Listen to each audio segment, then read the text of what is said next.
We were running low on surgical gowns. Got 3 cartons. Those gowns are as good as gods, sir. How about matching pumps? You want to answer that, Corporal Dior?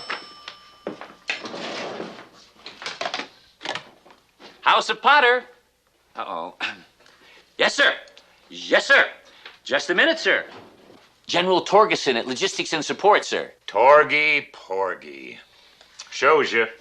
No matter how overcast a day, there's always room for one more black cloud. Torgy! Long time no hear. Sure. What's on your mind? Uh-huh. Our tent flap is always open to you G4 guys. You too, Torgy. Best to your latest missus. Didn't I tell you 4 would be your lucky number? Oh. Well, 5 is a good number, too. Visitors, huh? You want me to sweep the dust under the dirt in the VIP tent? I guess you better. Torgy is sending up a Major Nathaniel Burnham to eyeball us for a couple of days. What's Logistics and Support nosing around here for? Oh, I'm sure Torgy's just bored. Whenever there's a lull in his paperwork, he sends someone out on a loose thread patrol. Then he tugs and hopes I'll unravel. Why? He and I came out of the cavalry together. Then we both went into med school. 4 years later, I was a doctor, and he was just 4 years older. He washed out, huh? With bleach. His IQ was lower than his boot size. But the Army had enough savvy to put him in a job where he couldn't do any harm. Made him a general. Medical administration. Well, as my Uncle Amos used to say, those who can't manage those who can. One of his employees made that up for him. This manager's telling you to give that talker a tickle and requisition those supplies. Yes, boss.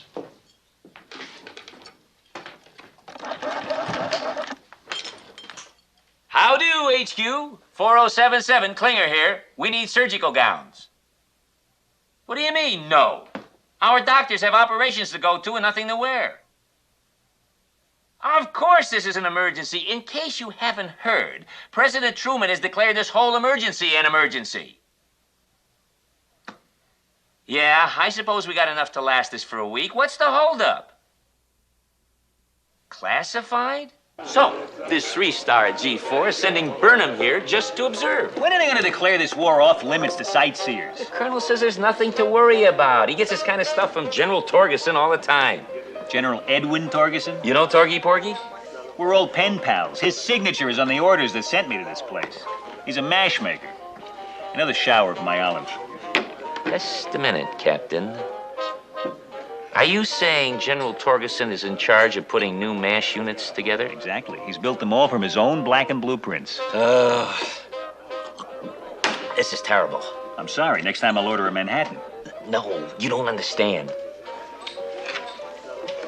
HQ has placed a temporary freeze on all medical supplies, and they're not saying why. I said, sounds like you got enough stuff there to start another MASH unit. Well, they do, and they're gonna. I hope not. Too many of these can run down a neighborhood. Captain, this ain't funny. It means they're gonna split up the 4077. They're gonna take the best people from here to form the new MASH. Klinger, don't let your imagination run away with me. Oh, sure. What do you care? You're only a doctor. It's guys like me they're gonna grab first. Lebanese corporals? I may be a mere corporal to you, but to the Army, I am an indispensable 5-star scrouge. And if that's not bad enough, Colonel Potter gave me a good efficiency report for this month. What a rotten trick. Klinger, calm down. This is all in your head. Which doesn't put it in the best of company. I'm glad you find my agony so amusing. But I wouldn't last a day with an unreasonable CO who treats clerks like clerks. Do me a favor. Keep these silly rumors to yourself. Somebody's liable to take this seriously. I'm telling you, B, this is serious. It means they're forming a whole new MASH. Since when do you put your faith in the gospel according to Max Klinger? I told Klinger he was wrong because if he knew how right he was, he had this whole place in a panic. So what do we do? For starters, you can give me some more soap. You know what this means? Soap? It means they're going to be trying to seed this new MASH with the best of the best. That means I'll be chief surgeon. Oh, wrong on 2 counts. First of all, there isn't going to be any new units. Secondly, even if there was, what makes you think you'd be chief surgeon? Well, I'm chief surgeon here. Hawk, sometimes you've got a head as big as all outdoors. Did it ever occur to you that you're chief surgeon here only because you got here first? Maybe they put me here first because I'm the best. Let me try this one out on you. If they made you chief surgeon at the new unit, That'd make me chief surgeon here. Now, wouldn't it be simpler if they just made me chief surgeon at the new unit? What difference does it make who's chief surgeon what, where? Because I'm just as capable of being chief whatever, wherever as you are. Either way, they're gonna separate us, and you're my best friend. I never got along this well with anybody, you moron. Well, that goes double for me, stupid. So what are we gonna do? They're gonna take somebody from here, and it's gonna be one of us. Unless... As long as you have to be here, you might as well be where you can do some good. Hey, I didn't say I was going to do it. Just let me dream, will you? You gotta admit it's a tantalizing thought. True. But sitting around in a plush office prescribing hangover remedies for generals and their wives is a waste of talent. Gentlemen, am I to infer from your conversation that you're contemplating a change of venue from these trials? Nah. We just heard there's a major going from unit to unit trying to find a personal surgeon for General Torgeson. It's probably just a rumor. Now that you mention it, there is a Major Burnham due to arrive tomorrow. Burnham, is that the name we heard? Burnham? Burnham? Burnham, huh? Yeah, that could be it, yeah. Did I understand you to say that you are not going to throw your stethoscopes into the ring? Nah, Charles, I've had offers like this before. That kind of society doctoring is not for me. Me neither. I couldn't live with myself. And there are a lot of soldiers around here who couldn't live without myself. You are both men of principle and justifiably so. You certainly wouldn't want to join the mob of people who will no doubt be sucking up to Major Burnham, now would you? Well, it's not exactly a mob. It's a secret mission. Everybody thinks he's here on a fact-finding tour. Nobody knows to suck up to him. Almost nobody. Torgy Porgy? I take it then you do know him. Oh, yes, we've met once in a meeting. Right, well, what were your impressions of him? He's very athletic. I mean, he loves boxing. Boxing? How apropos. A fighting man who likes fighting. Do you happen to remember where he's from? Montana, I think.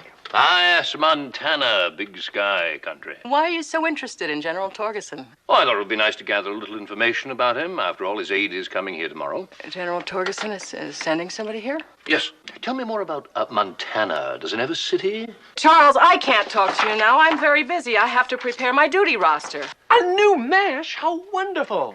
It'll relieve some of the terrible strain on our doctors. Wonderful. Oh, Father, why do you always see the good side of things? This is awful. Why? Why? If you're going to start up a MASH unit, the first thing you need is a commanding officer. Wasn't Colonel Blake already here when we were assigned? Yes, you're right. God rest his soul. But what makes you so certain they'll take the colonel? General Torgeson and the colonel go way back. He knows how good Colonel Potter is. And once this Burnham sees our unit running so smoothly, it's bye-bye the sweetest man who ever lived, and hello, who knows who. Not a very rosy prospect. But it seems to me it's out of our hands. Oh, Father, stop seeing the bad side of things. We're going to have to find a way to convince this Burnham that Colonel Potter is the wrong man for the job. I'm afraid I find it very difficult to lie. I'd have to confess to myself, and I can be very harsh. Don't worry about that. I'll take care of the lying. Your job is to keep Colonel Potter away from Major Burnham. Are you asking me to be an accessory to a fabrication? Yes. I guess I can live with that. The most important thing is not to let anyone know what's going on. You know how rumors get blown up all out of proportion. Excuse me, I'm looking for Colonel Potter. You're excused. You found him. Ah! Might I venture a guess that you're Major Burnham? Sir, So tell me, how is Torgy? ornery as ever. Oh, yeah?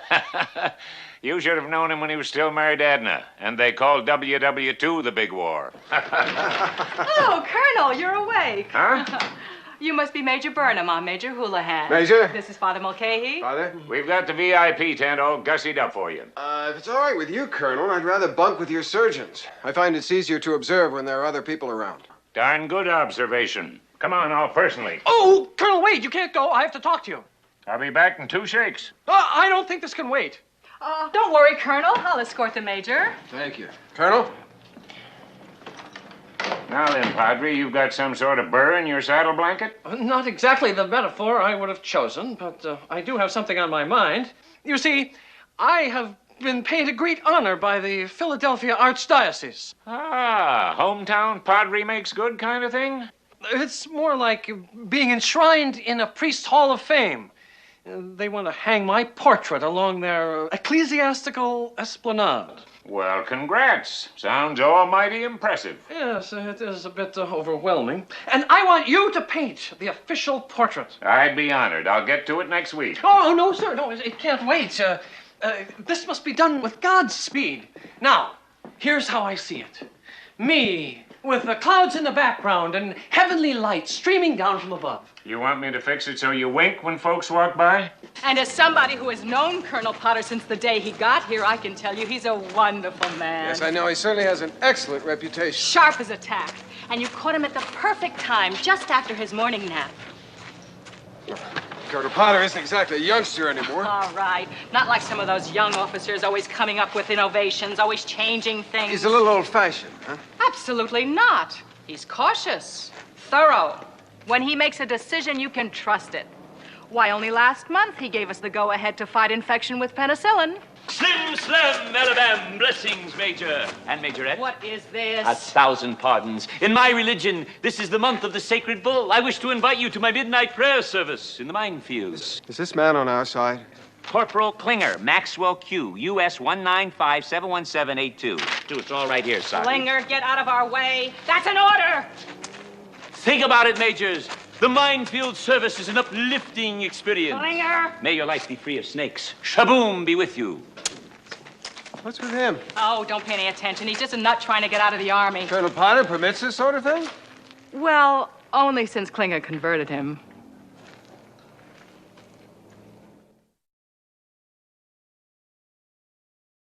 And if you hear rumors of senility, don't pay any attention to them. No, we haven't heard anything about that down in Seoul. Of course you haven't, because they're 90% not true. This bunk is yours. Thank you, Major. Oh, and if you have any further questions, I'm sure Colonel Potter will be happy to answer them. He's very alert after his afternoon nap. How often does he nap? Oh, whenever he remembers.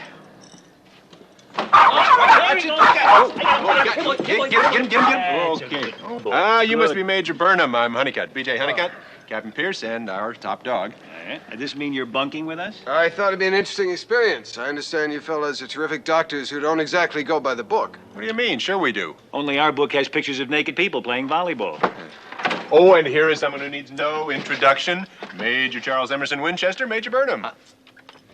Major Burnham, this is indeed a pleasure. Well, now that you two have met, we have to be off. We're taking our dog to dinner. Taking our dog. Do that. Dinner. I hope you don't mind. Colonel Potter said it'd be all right if I bunked with you surgeons. No, actually, surgery is my subspecialty. My real forte is diseases of the aged but not yet retired. So, who do you like in the next Sadler pep bout? You're talking about boxing, right? It's in my blood. Yes, sir. They're two of the finest featherweights who ever laced on gloves. Think it'll be a KO, or will they go the distance there? You know, General Torgerson's a big boxing fan. No kidding. Talks about it all the time. Me, too. Graziano, Schmeling, Lewis, all like gods to me. General drives me nuts with that fight junk. Of course, there's more to life than just a squared circle, you know. Like sitting around a campfire just outside beautiful Butte, eating beans after a hard day of sheep ranching. I've never done that. I'm from Detroit. You know, I've always hankered to ride the range in a Buick. So tell me, what do you think is the key to the 4077? Turnover. As fine a place as this is, it's time to move on, discover new vistas. I think my surgical skills would take a giant leap if I were to find a new locale. What about Pierce and Honeycutt? They've been here even longer. Anybody needs a change, they do. No, that's very interesting. I have Excuse always me, felt- gentlemen. I was supposed to meet Colonel Potter here for dinner. Have you seen him? No, I haven't. Oh, then he must be eating on Sophie. Oh, that's his horse. He loves to spend as many hours in the saddle as he can. It's a habit from his old cavalry days. He's been doing it since, 1918. I better go check. He loves an after-dinner nap, and sometimes he falls off. Your colonel seems to have some rather strange habits. Well, I don't think there's anything too unusual about him. She's a mite peculiar, though. Now, enough of this idle chit-chat. As I was saying... Stop this! Stop this eating at once! It is written in the sacred testaments of our forefathers and foremothers that on the 4th day of the new moon we shall abstain from all our worldly pleasures. Spam! It is the devil's work. Praise our holy leader. Shaboom.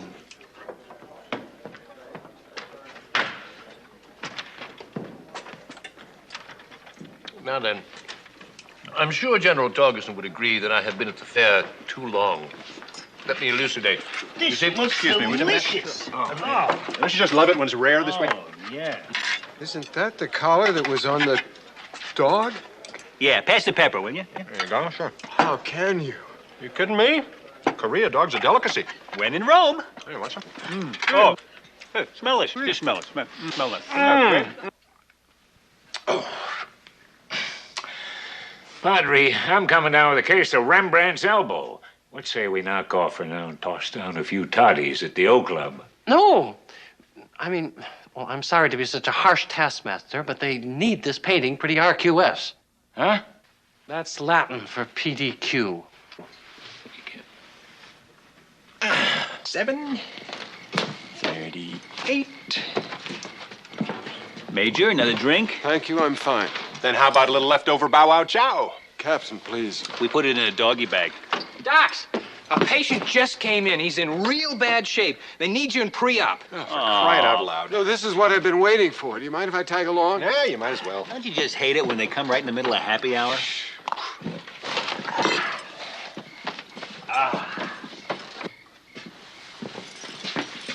Uh-oh, that looks pretty bad, Hawk. I'm afraid we're gonna have to resect. Resect? Oh, jeez, that takes forever. I got a date tonight. You can't walk out on an operation because of a lousy date. It's with Gwen. Well, goody for you. You expect me to do this myself? All right. We'll pack them off for now. We'll finish them in the morning. Igor, get them into OR. Right. Ah, what the hell? I got laundry to do anyway. Scrub. That's all we ever do. I've never understood why washing your hands is so important when the minute you're finished, you cover them up with gloves. Yeah, well, I mean, what is that? It's too late, Captains. We've lost him. The patient is dead? No, we just don't know where he is. How could you lose a patient between pre-op and OR? We tried a shortcut. I just can't work with these people. What are you doing? We're going back to our tent. But there's a wounded man around here someplace. You gotta find him. Get him into OR. Sorry, we're in medicine, not transportation. You're gonna get in a lot of trouble for this one, Pierce. Until he hits the operating table, we're not responsible. Igor, this is on your head. You go look for him. And if you find him, let me know. I'll be in the laundry room. I'll be incommunicado. That does it. What's the matter? What's the matter? I always heard this unit was a little strange, but at least when it came to medicine, you were supposed to be thorough professionals. I'm chief surgeon here. Are you trying to tell me I don't know my job? Where's your compassion, your humanity? What happened to the Hippocratic Oath? Oh, you get him. I bet he's one of those guys that's seen all the Dr. Kildare movies. Look, Burnham, this is not some antiseptic stateside hospital. This is war. This is hell. It stinks. It's filthy. Can I borrow your cologne tonight? Trade you for a couple of clothespins. Oh, I got a couple of clothespins. Got a date with an angel. Gonna meet her at 7. Greens. Rest assured, General Torgerson's gonna hear about all of this the minute I get back. You're leaving now? Yes, I am. Oh, wait a minute. These are yours, thanks. If you like, I'll wash them and send them down to you. Attention all personnel, incoming wounded. Drop your flasks and grab your masks.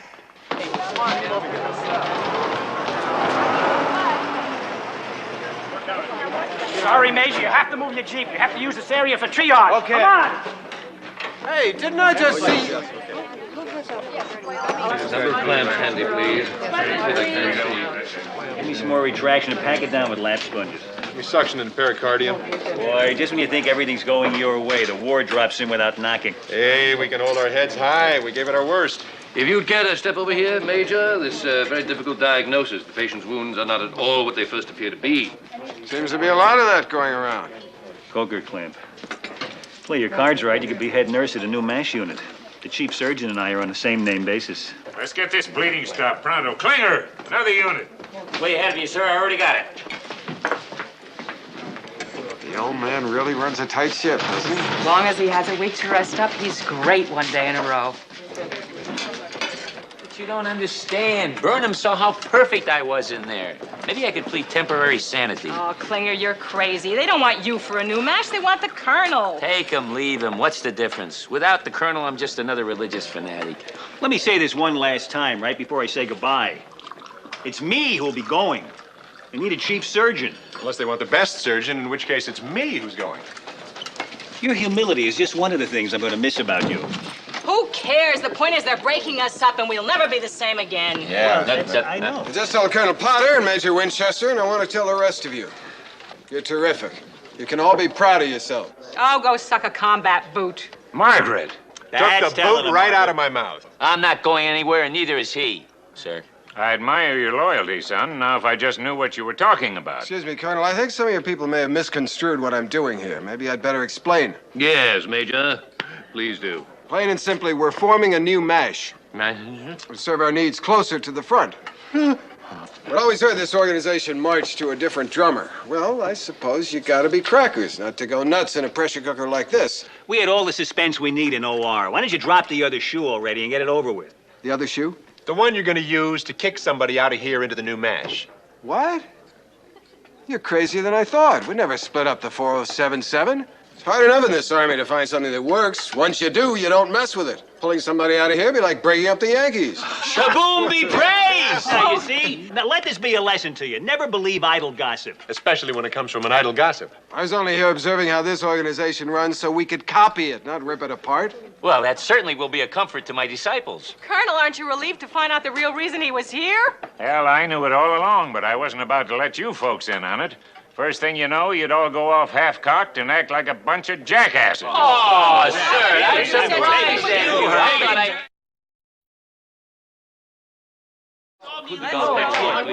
Come on. Let's see it, Colonel. Defrock the painting. Okay. You're all familiar with Whistler's mother. Now say how-do to Potter's father. Oh, that's great. Look, Leo. Oh, holy mackerel, that's really something. Father, this should be on a stained glass window. Or a stamp. Can't even see where the little numbers were. Will you yahoos can the comments? Now tell me the truth, Padre. You think this'll make it in the Holy Walk of Fame? Oh, it won't be going to Philadelphia.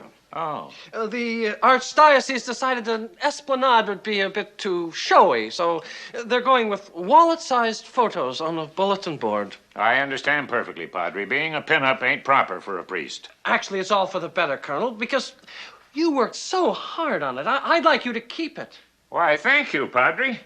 I'm going to put it right here, and with you always keeping an eye on me, I'll have to stay on the straight and narrow. I find your trust in me very moving. I can't deceive you any longer. There's something I must confess. Oh! What is it, Padre? I think it would look better over there.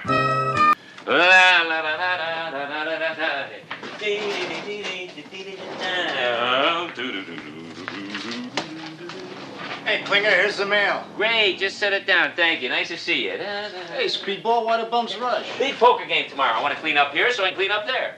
Poker, huh? I'm coming back this way tomorrow. Mind if I stay for a few rounds? Fine by me. I thought I heard the mailman. This month's TV payment. Only 2 more and the Dumont's ours. I hope this TV fad ain't over before I get back home. Your money's safe with me, sir. And tomorrow, the rest of it will be safe with me. How come the premature burial? Why bother opening it when you know what it is? Well, I don't know what it is. Why, looky here, laundry inventory forms, the very same ones you've been waiting for 3 months. I'll get right on it as soon as the game is over. Did you not promise same-day service when these forms came in? No can do, sir. This will take me 3 days. By then the war will be over, and I'll have to kiss the game goodbye. Pucker up, son. In the words of the immortal Bob Frost, you have promises to keep and piles to go before you sleep. Oh, sir. Never put off till tomorrow what you ought to do today, or you'll end up putting off your whole life away. More Jack Frost? Nope, my Grandma Mavis. Works too hard for the rhyme, but the sentiment's there. What about the game? Lad, Grandma Mavis's best homily went something like this. Do it! That's an order. Greetings. Here's your stupid mail. Ah, the only mailman who bites dogs. How would you feel if some crummy paperwork knocked you out of tomorrow's poker game? War is dirty business. Aha, Peg's rum cookies. So obscenely delicious, they have to be sent in a plain brown wrapper. Who cares? Want one? Drown your sorrows. Ah, no. I'm not the kind of guy that turns to cookies the minute things go wrong.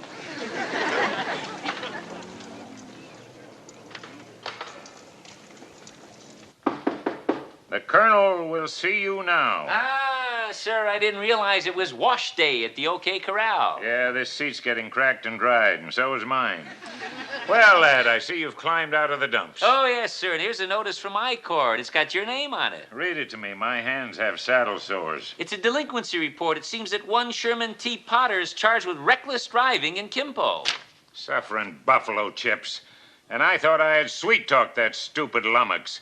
Going 25 in a 15-mile zone. Mildred's sister goes faster than that with her walker. Well, I know how to pay my debt to society. I'll just pencil whip this right out of here. Sir, I'm shocked.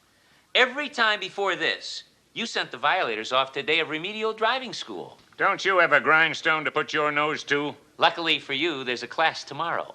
Shouldn't what's good for the goose be good for the bird, Colonel? Touche. But sure as shooting, I ain't taking that class tomorrow. Book me a session for after the poker game. Poker game, sir? You wouldn't put off till tomorrow what you ought to do today and get Grandma Mavis really steamed. Okay, Threeshay, I'll take the lousy class. Grandma Mavis had a saying for everything. No wonder Grandpa Wilmer stomped on his hearing aid. Oh, aren't those the cookies you can't eat without an ID? Yeah, rum cookies. You want one? I'm good. Where indigestion meets inebriation. Mm-hmm. You know, for somebody thousands of miles from home doing what he hates, you seem down in the dumps. Peg's going to take a job as a hostess at Papaneck's coffee shop. Oh, yeah? What's the problem? Is that kind of a rough place? No, we used to eat there all the time. So do our friends, who she will not be waiting on. Aha. So why is she doing it? It's called paying off our second mortgage, which is due in 6 months. So what do you want her to do? Sell the house and move in with us? Ah, you don't understand. She put me through med school. Now it's supposed to be my turn so she can stay home and take care of Aaron. Ah. By now, I'm supposed to be in practice, the second mortgage a memory. We didn't plan on my hanging up my shingle in Korea. Well, look, it's not going to be forever. I'm talking about now. It's bad enough for Aaron to be without a father. Now she doesn't have a mother. I feel like I've let them down. You haven't let them down. You just got caught in the draft. Now, I could have gotten out of the draft, like Ned Gradinger, big All-American hero from Stanford. Medical deferment, signed by that eminent physician, Ned Gradinger Sr., who offered the same to me, but I was a good guy. Well, next war, we'll know better. We'll sign each other's. Whatever happened to the rules? Let the other guy go first, keep your elbows off the table, share your toys, and life will reward you. Well, life is a crock. Now, you gentlemen are new to the Army, or in other words, dumb. When you leave here, you will know this Jeep like it was a kissing cousin. And you will know the rules of the road so good that when you're dead, you will still qualify for a license. Now, Sir? Well, what have we here? Looks like Private Brown waltzing in here a minute late. What do you got to say for yourself, Brown? Sorry, sir. I don't like your attitude. Why don't you just drop for 10? And let me hear you pant, dog face. 10, truck! At ease. Trouble here, Sergeant? No, sir. A slight disciplinary problem. On your feet, Brown. Next time you're late, you're going to do them one-handed. Can I help you, sir? Afraid so. I'm one of your pupils. You, sir? Traffic ticket. Sorry I'm late. Late? You? Why, you're not late, sir. You're just fashionable. Matter of fact, you don't need to be here at all. You could pencil whip this thing right on through. How dare you? I would never think of such a thing. Oh, well, neither would I. Look, Sergeant, I don't want any special treatment. As far as you're concerned, I'm just one of the boys. Well, sir, the rest of these boys don't have the power to bust me. You will treat me like one of the boys, or I'll bust you. Yes, sir, boy. Sir. From this point on, I will be referring to this Jeep as a vehicle. For those of you who are not familiar with this term, say it with me. Vehicle. 3-3. I thought you had that third tray. And you were wise to jump ship when you did, Father. You should have taken your own advice, Major. 3 queens. Always have been a ladies' man. People like you that give repugnance a bad name. Hey, take it easy, Charles. You're not the only one whose chips are down. Yeah, where's your sportsmanship? Take a lesson from the pigeon there. Down $30 and still a gentleman. Oh, yeah, I'm a real good guy. And so, it is important to remember that on all Korean thoroughfares, the right-of-way goes to the animal. There is a reason for this. If you run over somebody's chicken, not only does Uncle Sam have to pay for that bird, but for all the eggs he would have laid. That can run into money, and I don't mean chicken feed. Colonel. Colonel Potter. Huh? Good morning, sir. I hope you didn't get up on the wrong side of your chair. I wasn't asleep. I heard every word you said. Well, good, good. That concludes today's lecture. The Army driver, ambassador with a clutch. Thank you and good day. Colonel, ain't you staying for the written test? The what? Oh, you don't have to take it.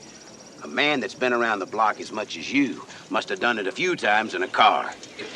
I can help. You just sign your name to the book. I'll take care of the rest. Sergeant, you are buttering me up like I was a Sunday biscuit. I'll take the test, and I don't need any help. Well, I'll open 2 bits. How Jesuitically safe. I'll see that and raise you 2 more bits. I'll see you. Oh, these cards stink. Up another 2 bits. 6 bits. Forget it. I can get a shave and a haircut 3 times. You're up, Father. 50 cents to you. Well, we all have our vices. Mine's curiosity. Call. Anybody want some cards? I have a very nice get well soon. Best wishes to the lucky graduate. 2. 2 cards. There you go. What I need is a sympathy card. 4. Oh, clearance sale. There you go. I'll just play these. I got out just in time. Standing pat, huh? You must be hosting a royal reception. Give me 2. A 1 and a 2. You're up, Father. And if you'll excuse me while you play poker, I'm going to switch to gin. Check. Check. $1. Fold. It's not your turn. I'm avoiding the rush. $1, huh? I'll see your buck and bump you another. El Foldo. Okay, pal. How about a couple of bucks? $2, huh? Listen, now that the kids are in bed, why don't we play like grown-ups? Say, $10. Say, I thought we had a limit. Limits are so limiting, Margaret. This is between him and me. You're, $10. And I'll raise you 20. Well, this is real interesting. I see you 20 and raise you 20 more. Whoa, I think I once saw Joel McRae do this. 20, is that all? There's your 20. And 35 more. And this ought to make it an even 100. Good heavens. Joel McRae never did that. Of course, he was single. $100, huh? What the hell? What would I do with a ring anyway? I ain't getting married. Well, not too bad for a good loser. Hey, kids. I don't know about you, but I'm famished. What do you say we go out and get some jujubes and milk duds, huh? Before the next feature. Great, okay? Ah, you're crazy. Nobody's going anywhere. How about a little 5-card stud, nothing wild? Except the dealer.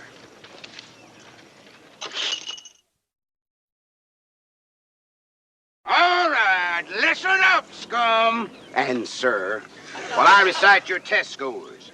Castaldi, 94. Brown, 94. I knew I shouldn't have put the 2 of you together. Rackman, 89. Potter, sir. Ooh, how about this weather? What's my grade, Sergeant?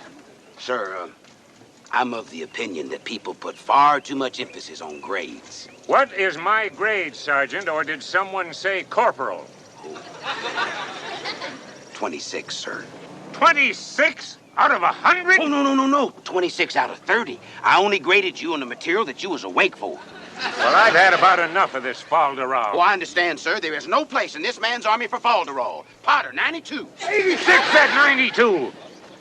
You cut out that rotten apple polishing. What's standard operating procedure for someone who took a wrong turn on the written test?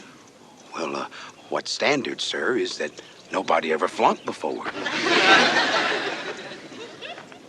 How about a makeup test first thing in the morning? Good idea, sir. Make up your own test. Bet you get 100. I mean, you make up a test and I'll pass it.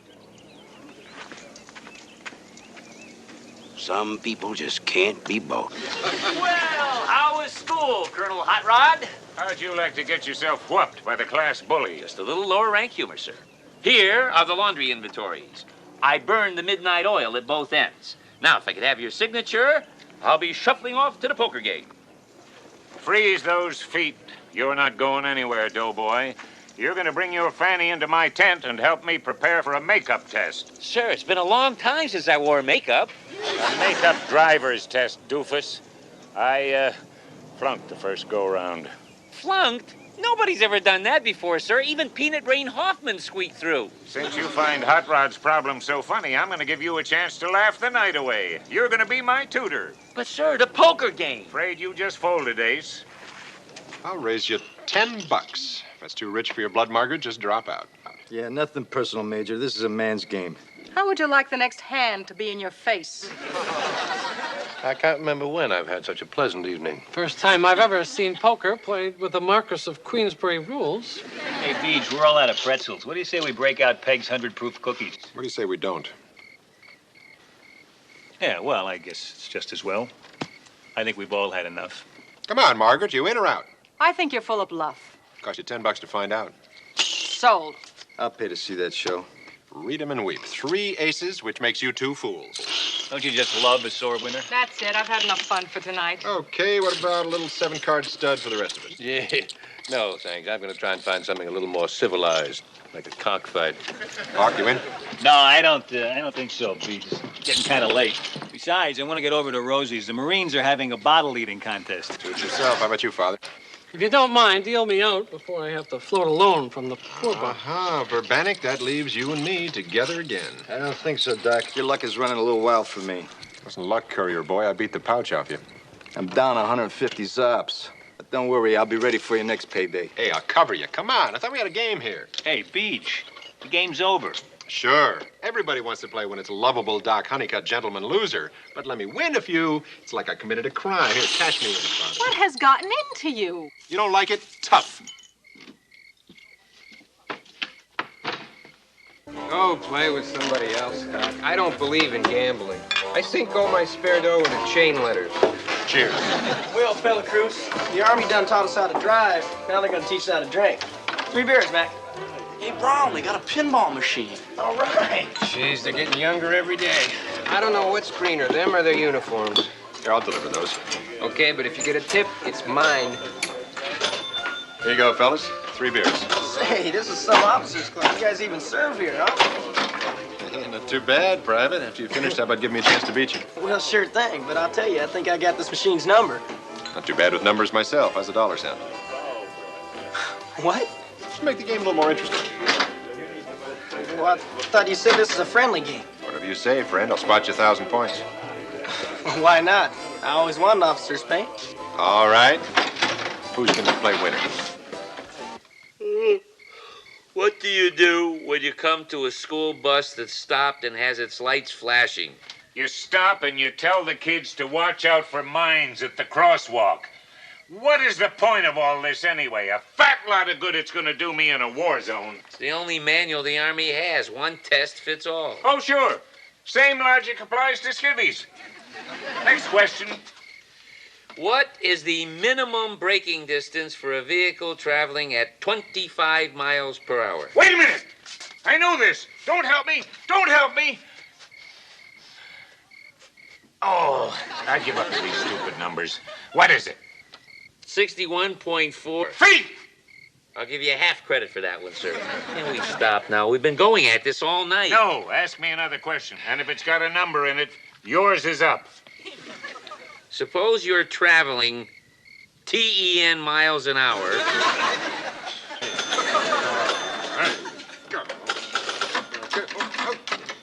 Oh, damn. Captain, what are you getting so excited about? You beat the socks off me. Guess you're done. Hey, come on, come on. One more game. Give you a chance to win your 30 cents back. But it's late, Captain. Igor wants to close up. Who cares what he wants? I'm doing what I want for a change. Now, come on. Let's play. I don't think so. Are you okay? Yeah. I'm fine. Good night, Lieutenant.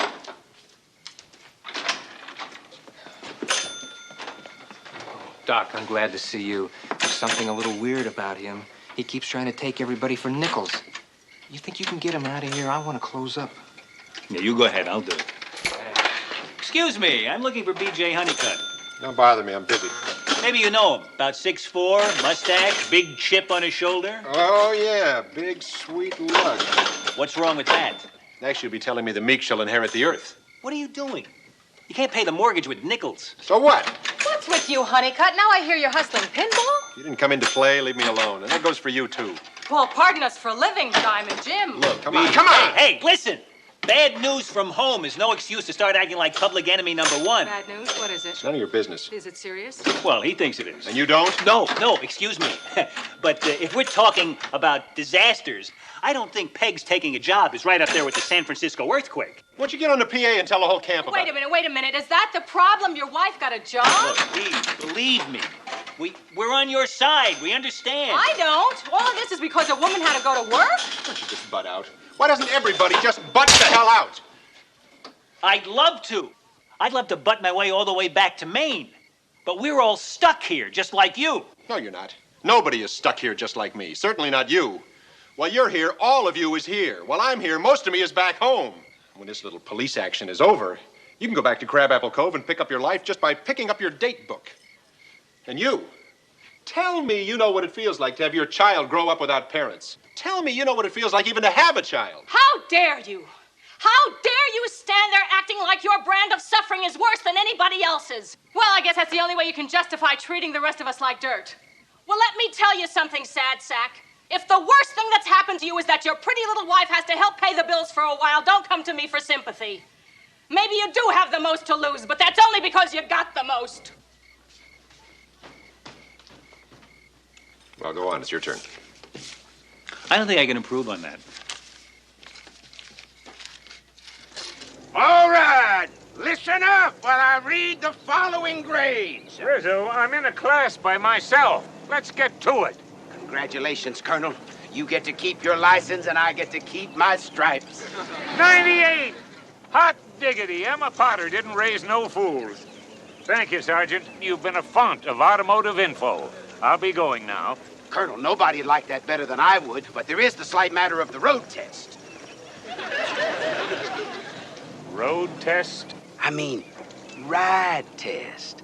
I take you for a ride. You look at the scenery. I bet you do real good on that. Sergeant, no wonder your breath smells from Shinola. I've been driving since I was 6. Now step aside and let me at that vehicle.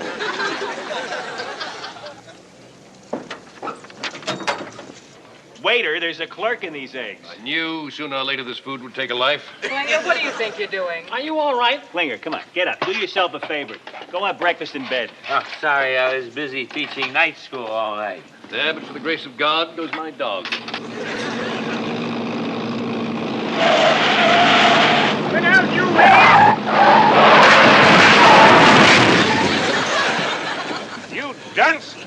What do you think you were doing, sleepwalking? I was until you woke me, sir. Now you made me flunk the damn road test. Flunk, perish the thought. You're real quick-witted the way you missed hitting that pedestrian without undue wear and tear on the brakes. Besides, crates never have the right of way. Sergeant, that's the worst bunch of malarkey I've ever heard, but it'll have to do. Oh, yeah. Come on. You okay? Fine, sir. We didn't hit you, you know. You'd think before they served this, they'd at least dust it. And remove all the flavor? Morning, folks. Mind if I sit down? Why, Beej, how can you ask? Of course we do. Well, we all have to sit someplace. In case you're having trouble getting your eggs down, these are Peg's rum cookies. How much? They're on the house. I'm still full from last night's serving of humble pie. I don't know, rum cookies before 5 o'clock? Please, go on. I was taught to share. I guess I can drink to that. Here, here. Oh.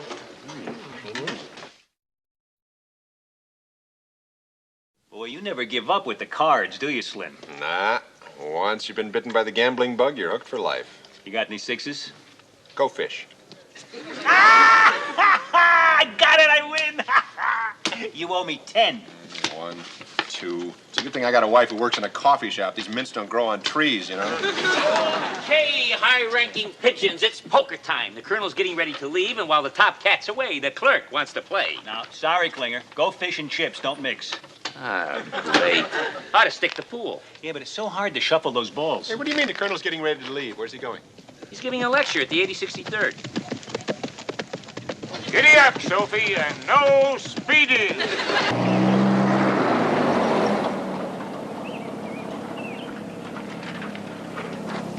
Hot diggity, another ringer for the old warhorse. No fair, Colonel. You're invincible. The only one who could ever whoop me in horseshoes was Mildred. But then I could take her 2 out of 3 in arm wrestling. The essence of a good marriage is mutual respect. Watch this. Oh, rats! I'd even the score in golf, Colonel, if some lowlife hadn't stolen my clubs. That shouldn't affect your score as long as I didn't steal your eraser. The way things are going, they'll be walking off with that pretty soon. Around here, a crime wave isn't hard to understand. With so many people violating thou shalt not kill, thou shalt not steal seems rather paltry. Ah, horseshoes. That explains why Sophie's trotting around in mucklucks. Hush! Where's your horseshoe etiquette? I'm just a leaner away from immortality. Beyond immortality! What a streak! If Mildred were here, I'd even give her a run for her money. What do you got there, Klinger? Package just came in addressed to Chief Surgeon.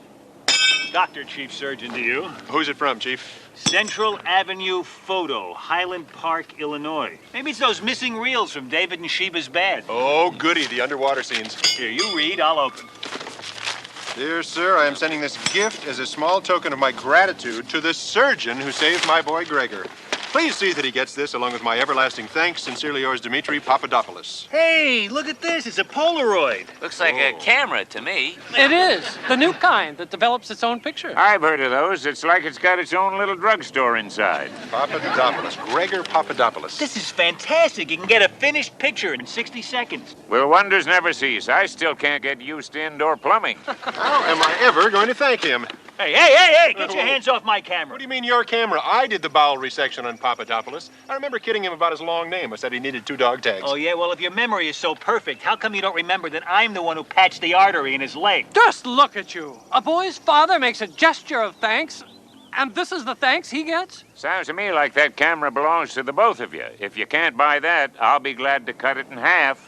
How does it feel to be the co-owner of a Polaroid land camera? Yeah, okay, you can be co-owner, but I get to use it first. Why you? Because I know photography. Oh, you do you? Like the back of my hand. I don't understand it. What are we doing wrong? Everything. Well, how are the photogs coming? Brilliantly. Pierce is demonstrating his mastery of black and white photography. Oh, really? And I suppose you could do better. I could. So could J. Fred Muggs. Major, are you familiar with this equipment? No, Father. I restrict my expertise to cameras. I have a superb collection of the finest German equipment, including Rolleiflex, Leica, of course. Major, looks like you and I are fellow shutterbugs, except I always buy American. I got me a Brownie Hawkeye. Oh, really? Why don't you come by sometime? I'll autograph it. Oh, sorry to interrupt the photo session, but we've got Wounded on the way. One bleak picture to another. You know, I took a snap back home I'm really proud of. Keep it right on the mantle. It's a pony with a hat on. You are indeed an artist. Oh, thank you. And another time, Mildred and I were up on Heavenly Hill. There was this big full moon, and suddenly it hit me. I took my trusty Brownie and had Mildred stand just so. Then I snapped off a few.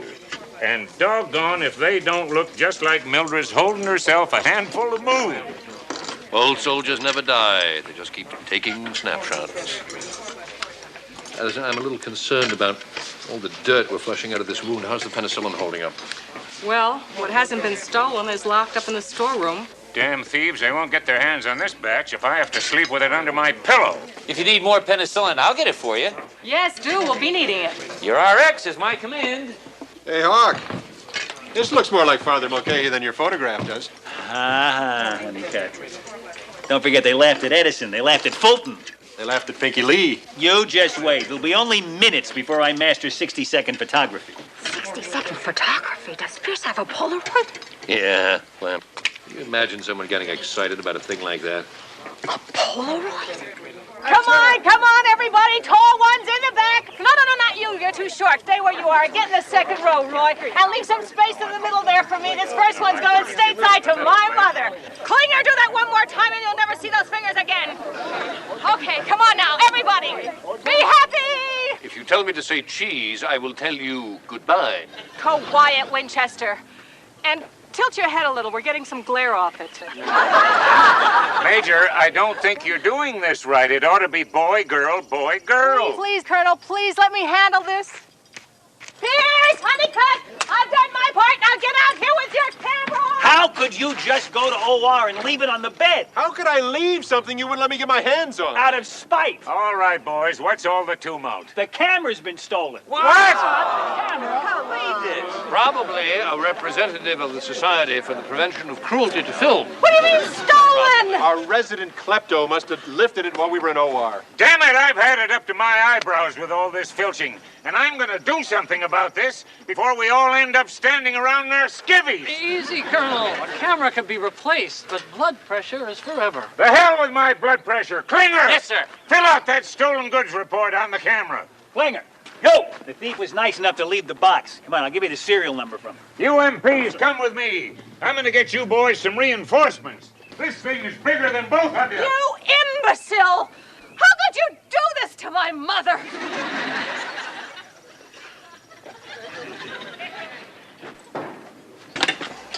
You promised us steak, and this isn't it.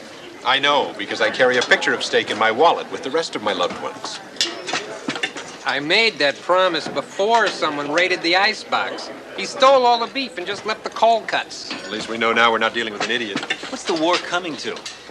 Remember when we first moved here, you could go to bed and leave your tent unlocked? At night, you could walk through the minefield without having your wallet stolen. Klinger, what do you hear about our cameras? Not a peep, sirs. You'd think after a week they could at least come up with a dead end. The trouble is, the way this crime wave is spreading, I'm sure CID has more of these reports than it can handle. So, we get lost in the shuffle? I'm not giving up that camera without a fight. Oh, yes, of course I'll wait. In fact, I'll be glad to. Dad's telling him, Hawk. There's no point arguing with the clerk. He's putting me on with a superior. Hello, Corporal? Now we're getting somewhere. Corporal. My name is Pierce, Captain Benjamin Franklin of MASH 4077. I'm calling about a stolen goods report that I filed on a Polaroid camera. I filed it. What? Polaroid. It's a camera. It developed its own pictures. No, I'm not kidding you. No. No, this is not Crazy Al of Special Services. Would you just? Yeah. Yeah, I guess you could take those kinds of pictures, yeah. Yeah. No, I haven't taken one. Because I don't have the camera because it's been stolen, remember? It'd be faster if we got Papadopoulos to send us another one. I did file a stolen goods report. That's why I'm calling you. Will you just check into this? Will you just check into it? What? Oh, I see. His clerk takes care of this. I should have known. Hello, Private? How've you been? He told us he'd get to the bottom of this. Those guys are tough. Their motto is, he who hesitates gets promoted. Yeah. Yeah. Uh-huh. No, I see. Thank you. Thanks very much. So, what's the story? Klinger, they're having a little problem with the stolen goods report of yours. What, they couldn't read my typing? They couldn't read it because they didn't receive it. Are you sure you sent it? Of course. I may be pathetic and inept, but I ain't dumb. That report was filled out in triplicate and sent off last week, and I can prove it with my file copy. Everything strictly by the book. Stolen good reports. Here we go. Filed under G. For Gunner. You can always tell a killer. There you go. My file copy. CID copy? I-Corps copy. Oh, my God. I distinctly remember sending that stuff out. What'd you do, send empty envelopes? I must have sent them the carbon paper. What an original mistake. Look, I'm sorry. I'll send it right away, and I'll even postmark it yesterday, so it'll get there soon. What's the point? You've already given him a week's head start. We'll never see that camera again. That's a shame, too, because I'd really love to take a picture of Klinger doing his job. I wouldn't have to worry about it moving.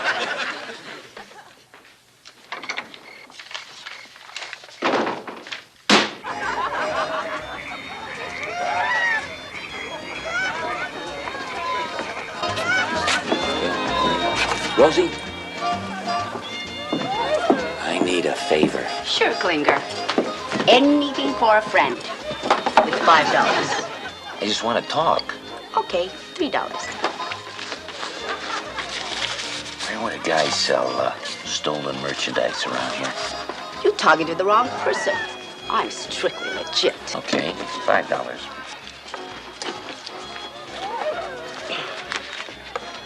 You heard of a place called Little Chicago? Little Chicago? What's that? Big place in field somewhere. Just like Macy's, except everything there's stolen from Gimbel's. Black market, huh? Pitch black. That sounds like what I'm looking for. Where is this place? Always one step ahead of the law. You think MASH Mobile? This little Chicago. Really toddling town. Where is it right now? Uh-oh. Rosie's memory seems to be slipping. How much to cure your amnesia? Oh, Klinger, you just like family. $3.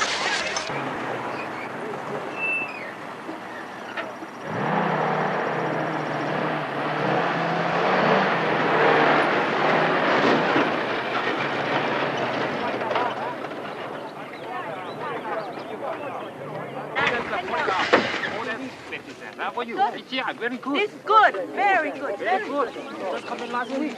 Yeah. But I'm giving you Oh, $20. Okay, $20. 10. Okay. 감사합니다. 감사합니다. 뭐? Hey! This is the watch I lost last year. Where did you get it? Wait a minute, G.I. How do you know it's your watch? Well, how many Lady Benrises do you have that say Max Klinger on the back? This is my last one. $20. $20? Of course. It's monogram. Why do I have to pay to buy my own watch back? You don't like it? There's complaint department. So what do you got in cameras? I got no camera. Try over there. Good radio. Thank you. Hey, buddy, I'm looking for a special kind of camera. Makes its own pictures. You push a button, pull it out from the other side, wait a while, and... Ah! You mean Polaroid. You lucky. This brand new. Come in last week. I had a feeling you did. How much? For you, $80. $80? Forget it. All I got is 50. Okay, in that case, 75. Take it or leave it. I'm telling you, I've only got 50. How about 60? So, You ought to be in pictures. You're beautiful to see. You ought to be in pictures. Oh, what a hit you will be. La la da da da da da. You're Jupiter and Mars. La la da da da da da. You're star of stars.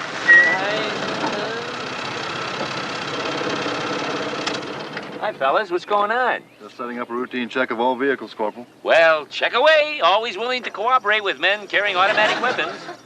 What are you looking for? CID's coming down hard on all the stealing that's been going on. Oh, yeah? Well, you don't have to tell me about stolen merchandise. Mind if I look at that camera, Corporal? Of course I don't mind. But I think it's important for you to know it was stolen. Serial number and initials match. Corporal, are you aware this camera's been stolen? Yeah, sure. I just found it and bought it. It belongs to Captains Pierce and Honeycutt. Well, I'll be seeing you. Good luck with your roadblock. Hold it, Corporal.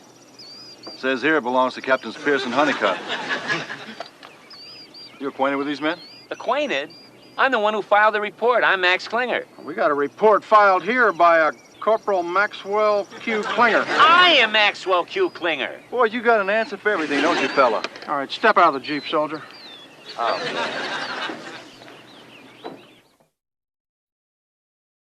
Excuse me, I'm looking for Captains Pierce and Honeycutt.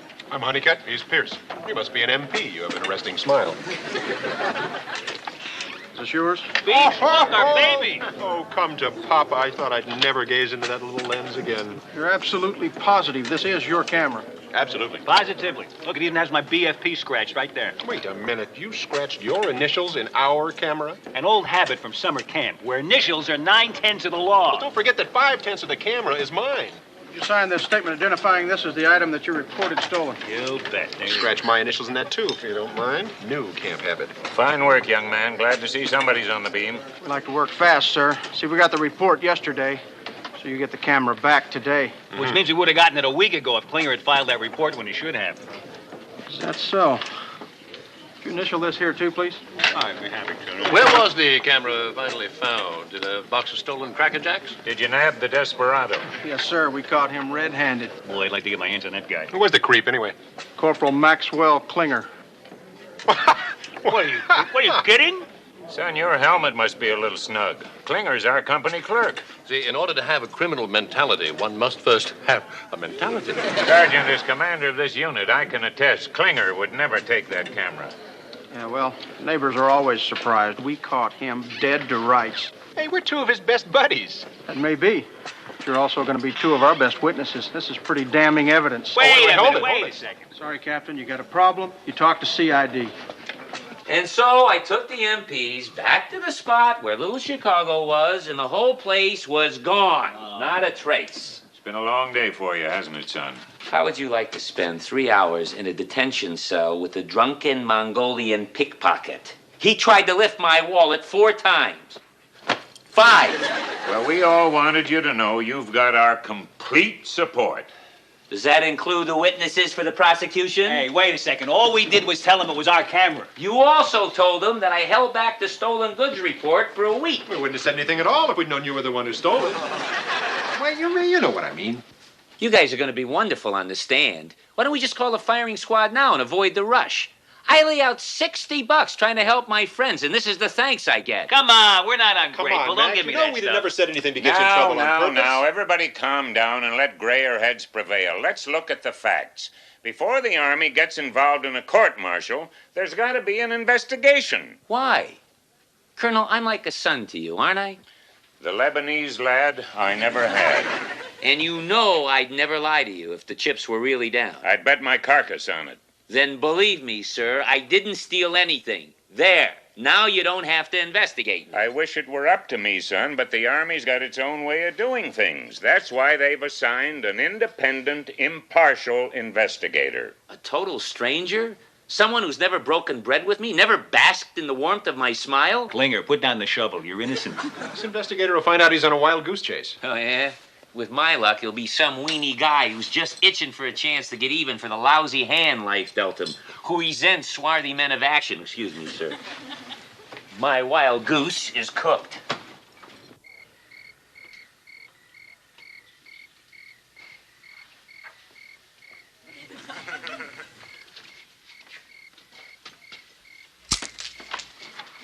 So this is what he meant when he said he was a photography buff. Aren't you a trifle overexposed? You were just supposed to watch the camera.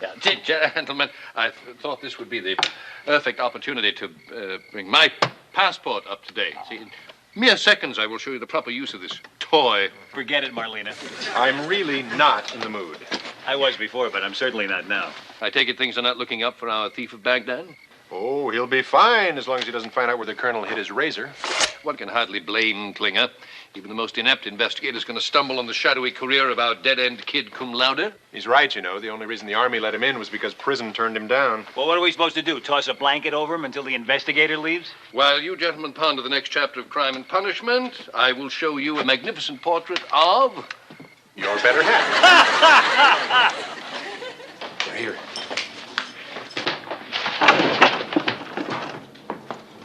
Klinger, this is the best damn job of cataloging I've ever seen. No telling how many lives you've saved. Hello. Captain, this is B.J. Honeycutt, my esteemed colleague. And this is Corporal Maxwell Klinger, our even more esteemed company clerk. Gentlemen, this is Captain Triplett from CID headquarters. Pleased to meet you, Corporal. Pleased to meet you, sir. Corporal. Oh, beg pardon. I didn't know we had company. Colonel Potter, meet Captain Arvin Triplett, special investigator from CID. Pleased to meet you, Colonel. Likewise, Captain. I'm afraid you caught me in mid-paperwork. Do you mind if I do a little business with my clerk? It won't take long. Certainly, Colonel. Corporal, are this week's requisitions ready for my... Hancock, John, sir. Now, how are you coming with that detailed inventory of the supply room? All completed, sir. Isn't he Oh, unbelievable? he's a real paper tiger. Now for the really tough one. Have you completed indexing the patient's medical records for the last year? Oh, come on, Colonel. He's only human. Cross-index to blood type, sir. Also to height and mother's maiden name. Every so often I toss him a knuckleball, but wouldn't you know it, he always handles it. No time for blushing, sir. I'm off to post-op to read to the soldiers with eye damage.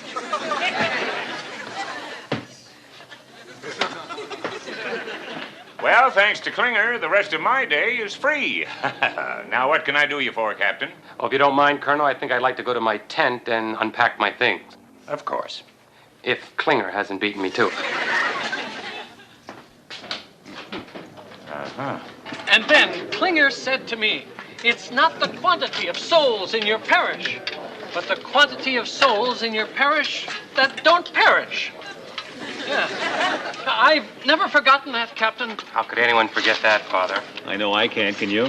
No, it ranks right up there with the golden rule. Even under the burden of his many responsibilities, I can't look up from one of my services without seeing his smiling countenance, front row center. Klinger is a comfort to us all. Indeed. Indeed. I think Klinger's record speaks for itself, Father. Wow, Father, they got cold cuts. Yeah, that Klinger, he's a real great guy. Always coming through for us. See these fresh oranges? Klinger traded 6 cases of sea rations for them. Thanks to those phony labels he's stuck on them. The 8063rd thinks they're getting French pâté. What a guy. Yeah, what a guy. Captain, here's to your happy bon voyage from the 4077. Yes, the 4077. Home of Albert Schweitzer, Joan of Arc, and Champion, the Wonder Horse, all rolled into one. Maxwell Klinger. Yeah, well, you gotta admit, he's quite a guy. Congratulations, fellas. In the short time that I've been here, you've managed to lay on enough whitewash to cover the Great Wall of China. No one's tried to insult my intelligence this badly since basic training. Look, Captain, we wouldn't have whitewashed him if we didn't think he was a pretty terrific guy.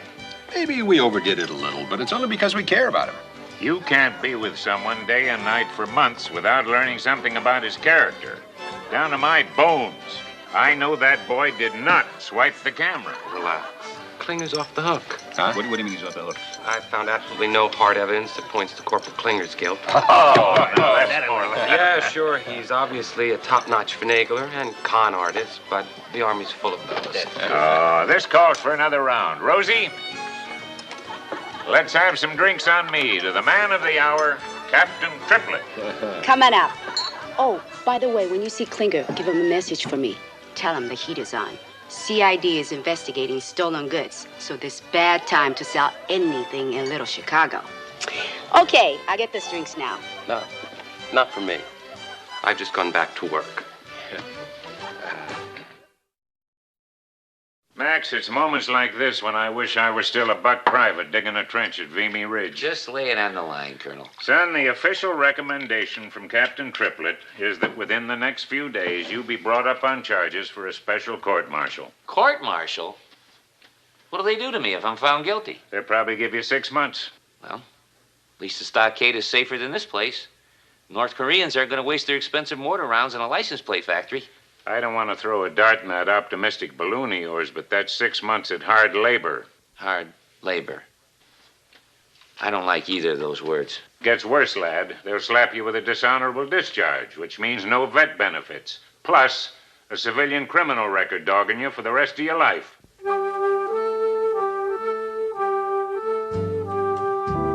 I have had a smashing Christmas. Thanks. It's been a real hoot breaking bread with you two. Come back when it's warmer. Maybe we can break the butter. Last call for my mouth-watering turkey. A bird that gave its life so that others might be ill. Merry Christmas to you too, sir. I didn't think the dinner was so bad. But then I'm in no condition to judge. This is my 5th powdered eggnog. You better lay off. Your stomach will get powder burns. Much obliged for the gasoline, or petrol, as you boys like to put it. Should keep our generators generating till tomorrow's shipment. Now just consider it our Christmas present. Well, we best be off. Yes, we don't want to be late, do we? After all, it's Boxing Day tomorrow, isn't it? Boxing Day? Who's fighting? Absolutely no one. Klinger, in England, a country of which you may or may not have heard, the day after Christmas is called Boxing Day. It's the custom for the masters and the servants of the manor to trade places. And in the case of the military, the officers trade jobs with the other ranks. You're enlisted men for a day. Hey, that's my kind of tradition. The only British tradition that's harder to swallow than mutton. No offense. It does wonders for the morale in our unit, especially at this time of year with the lads being so far away from home. From the long faces I see around here, you could do worse than to consider Boxing Day yourselves. Well, cheerio. Sergeant? Good luck, sir. Fantastic. You know, Major Cass, those are the kind of ideas that keep the sun from setting on your umpire. Quaint. Well, thanks very much. Ta-ta. Ta. Ta-ta. How about it, Colonel? I don't know. I'm a little gun-shy of any tradition that hasn't been done before. If I'm not overstepping my underlingness, what you're gun-shy of is giving up your cushy-tushy job. Cushy-tushy, my you-know-what. I got the toughest job in this whole camp. Chuck full of heavy responsibilities, big decisions? Sure, like whether to nap in your tent or your office, or whether to read Zane Grey or listen to Tex Ritter records. Or whether or not to bust an insubordinate clerk? Nothing personal, sir. Would you boys step over here for a minute? Come on. The weather is better over here anyway. Sit down. Sit down. Thank you very much. Klinger, there are those who are meant to be led, and there are those who are meant to lead, which just goes to prove that this Boxing Day idea is absurd. Is that so? Of course. Once the lower classes have even a sniff of the good life, it's so hard to reconcile them to their proper place again. You know something, Winchester? Any idea you hate that bad must be worth serious consideration. What do you boys think? Trading places could be fun. Trading places? And a Christian gesture at that. Not unlike Christ washing the feet of the apostles. I'll trade places with anybody who isn't sober. I'm not washing anybody's feet. One salient point I think you've overlooked, sir, is the medical unit. Having a man from the motor pool operate on a patient could be rather impractical. Winchester, just how short of smarts do you think I am? We've got a Christmas truce on, and only a couple of patients in post-op. Now, if you'll excuse me, Doctor, I'd like to get a couple of other opinions on this matter.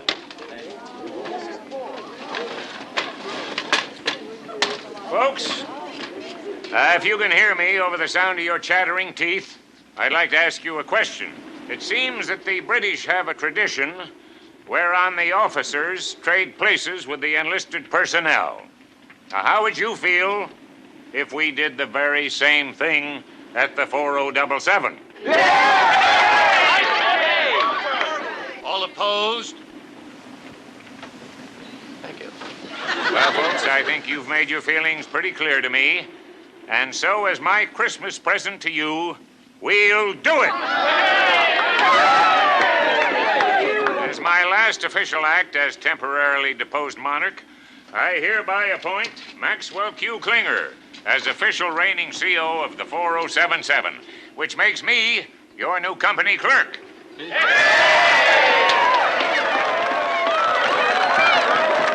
I can't believe you're actually going to trade places with this jerk. You heard these people. This is going to be great for morale. I think it's a ridiculous idea. Shh. We're about to hear from the commanding jerk. All right, listen up. First of all, I want to thank our great and benevolent former leader for bestowing on me the mantle of leadership. I want all my loyal subjects to be rest assured that I will not let this go to my head. I will be fair but firm.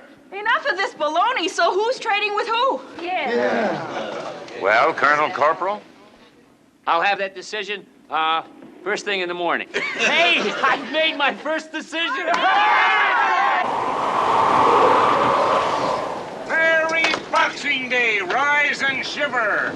Another fantasy interruptus. We're just about to undo the first snap on her parka. Klinger's called a meeting in his office in 10 minutes. Winchester only recognizes one 5:30 per day. This is not it. Klinger figures if he's going to be colonel for a day, he wants the day to last as long as possible. I'm not going anywhere until somebody takes this tennis ball out of my mouth. We were all drunk. You're not going to hold us to what we said last night. It still is last night. Sorry, boys, but I gave my word. This ain't no picnic for me either, you know. Last time I was up this early, it was to sit on a milking stool and grab me a handful of bossy. If your fingers were as cold as mine are now, that cow would have jumped over the moon. Let's go, boys. Let's go. Meeting in 10 minutes. I'm sorry. I know it's early, but I wanted to get a good jump on the day. Up. Now then, gentlemen, I'm not going to lie to you. There's a war on. Wake up, Hawk. There's a war on. So, gentlemen, here are your assignments. Your clipboard, sir. Hey, I think I'm going to like this. Thank you, Colonel. Call me Corporal, Colonel. Thank you, Potter. Now, we all know what goof-offs Doctors Pierce and Honeycutt can be when they're together. The man was born to command. And I think it would be for the best if you two were split up. Former Captain Pierce, you'll be an orderly, along with former Father Mulcahy. An orderly. That's a job I can do in my sleep, and I'm going to. You'll both report to current head nurse Nakahara. I'm sure she can use some help with the cleanup detail. Oh, nice. Godliness will be next to cleanliness. Former Captain Honeycutt, you will be on KP with former Major Houlihan. KP? I didn't go into a kitchen when I was married. I'll watch. You drive. And that brings us to Major Charles Emerson Winchester, the private. Yo. As our resident gourmet and lover of good food, you will serve as aide de chow for our head cook, Major Salvatore Pernelli. Ah, it'd be a rare pleasure. Pleasure? For him, this honor graduate of the School of Cordon, Greece. Let me get this straight. I'll be commanding him. Exactly. It'd be worth a 24-hour demotion if only to teach you that soup is not a solid object. Gentlemen, that's all I have. Dismissed. I have taken the liberty of planning an evening repast, the likes of which have never before crossed your plebeian palate. Can't wait. Every course can be made with ingredients found in these pathetic pantries. The entree will be chipped beef bourguignon. How's that? To you, Chateaubriand on a shingle. Along with potatoes lyonnaise. And for dessert, I'm leaning toward a rum baba. You know what a rum baba is? Yeah, it's one of them Desi Arnaz songs. And you call yourself a chef? No, I call myself a cook. Chefs ain't got tattoos. Now, let me interrupt your dinner menu. In 20 minutes, we're going to have company for breakfast. The Jolly Company. You're the boss man. Thank you. And I myself have planned a menu. Oatmeal, eggs, toast. Ah, the triple crown of blah. Keep your opinions to yourself and bring me some eggs. And exactly how many will we be needing? 2 sacks. You expect me to lug these monstrosities clear over to the stove? Well, I'm reasonable.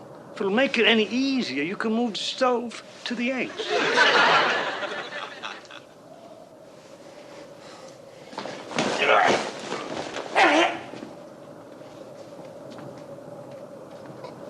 And after that, we're going to need 4 sacks of oats. Those are the big ones. Oh, Rita.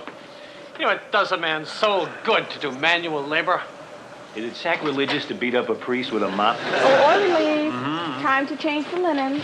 We just finished the floor and vice versa. What about breakfast? Sorry, you'll have your breakfast right after they have theirs. Oh, of course. How disorderly of me. We'll start right here with Slater. Don't worry, son. We'll be careful. Slater has nothing to worry about. I sewed a warranty on his transverse colon. Now, when changing sheets with the patient in the bed, the idea is to divide the bed into 2 halves. First they divide the country, now the furniture. What's taking them so long with the chow?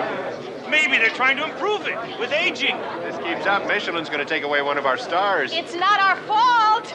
We're still waiting for the cook. He probably ain't even slaughtered the spams yet. You think they're steamed now? Wait till they get the food. Watching, you're sweating in the oatmeal. What know the difference? Relax, Charles. Tomorrow this will all be forgotten. On the contrary, I will have my trust to remember it by. 1 O-N-L. Only 1. Y space O-P. Damn. Pretty good typing. You're up to 6 dams a minute. Let's see how you're doing so far, soldier. This DA-26s are pretty simple. Requisition order 4077 mush. That was my first dam. 8 letters, 7 of them right. Not bad for an hour's work. Don't worry about it, lad. It took me a little while to get the hang of it, too. Where'd you get that? Out of my desk. Now, when you're through with the requisitions, and the morning reports, and the casualty figures, and the duty rosters, check on that shipment of gasoline. Sir, just one question. Is this a normal day's work for the company clerk? I'd have to admit, no. I thought so. To make it a normal day's work, I'd have to add running into Ouijambu for some oats for the colonel's horse. Thank you, sir. And getting on the horn to wheel and deal for some cheroots for the colonel's humidor. That'll be all, Colonel. When you get your next word typed, let me know. I'll be in my office. Hold all my calls, unless it's MacArthur. Damn! 7! How you doing, Winchester? Splendidly. You look good. Maybe you'd like to dry your head. No. Okay. Now that breakfast's been served, I thought I'd go on back to the swamp and relax a bit. Relax? Lunch is coming up, but you haven't even scraped the grill, scoured the pots, or reamed out the grease traps. Don't you have someone to do all that? Today I do. Yeah, I have an idea. Since today's a holiday and also festive, why don't we have lunch catered? You got a great sense of humor for a working stiff. Get busy while I'm still so amused.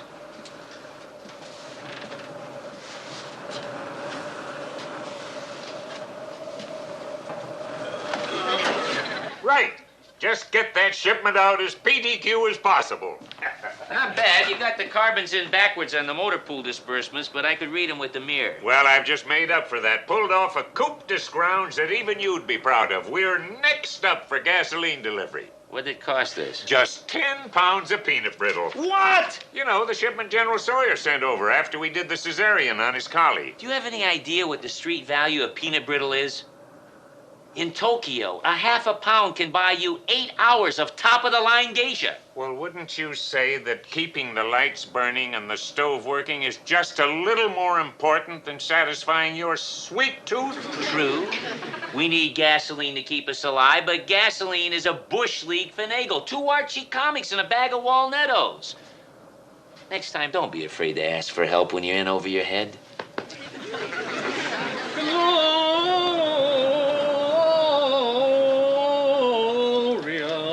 In excelsis Deo.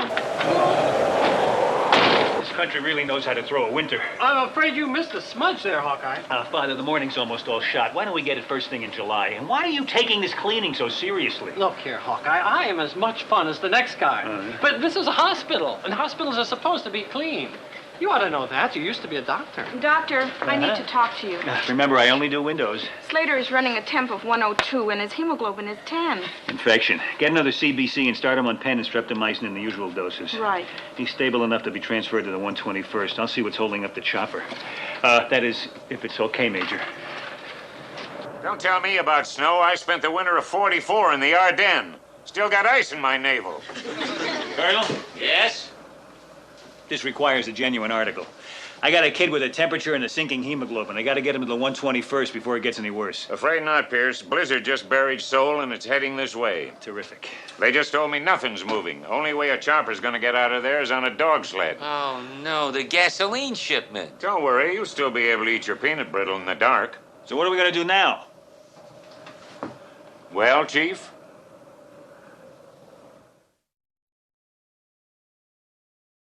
Gentlemen, I think we should first address ourselves to what we know. It's cold. Look, I got a boy in there whose temperature and hemoglobin are having a tug of war.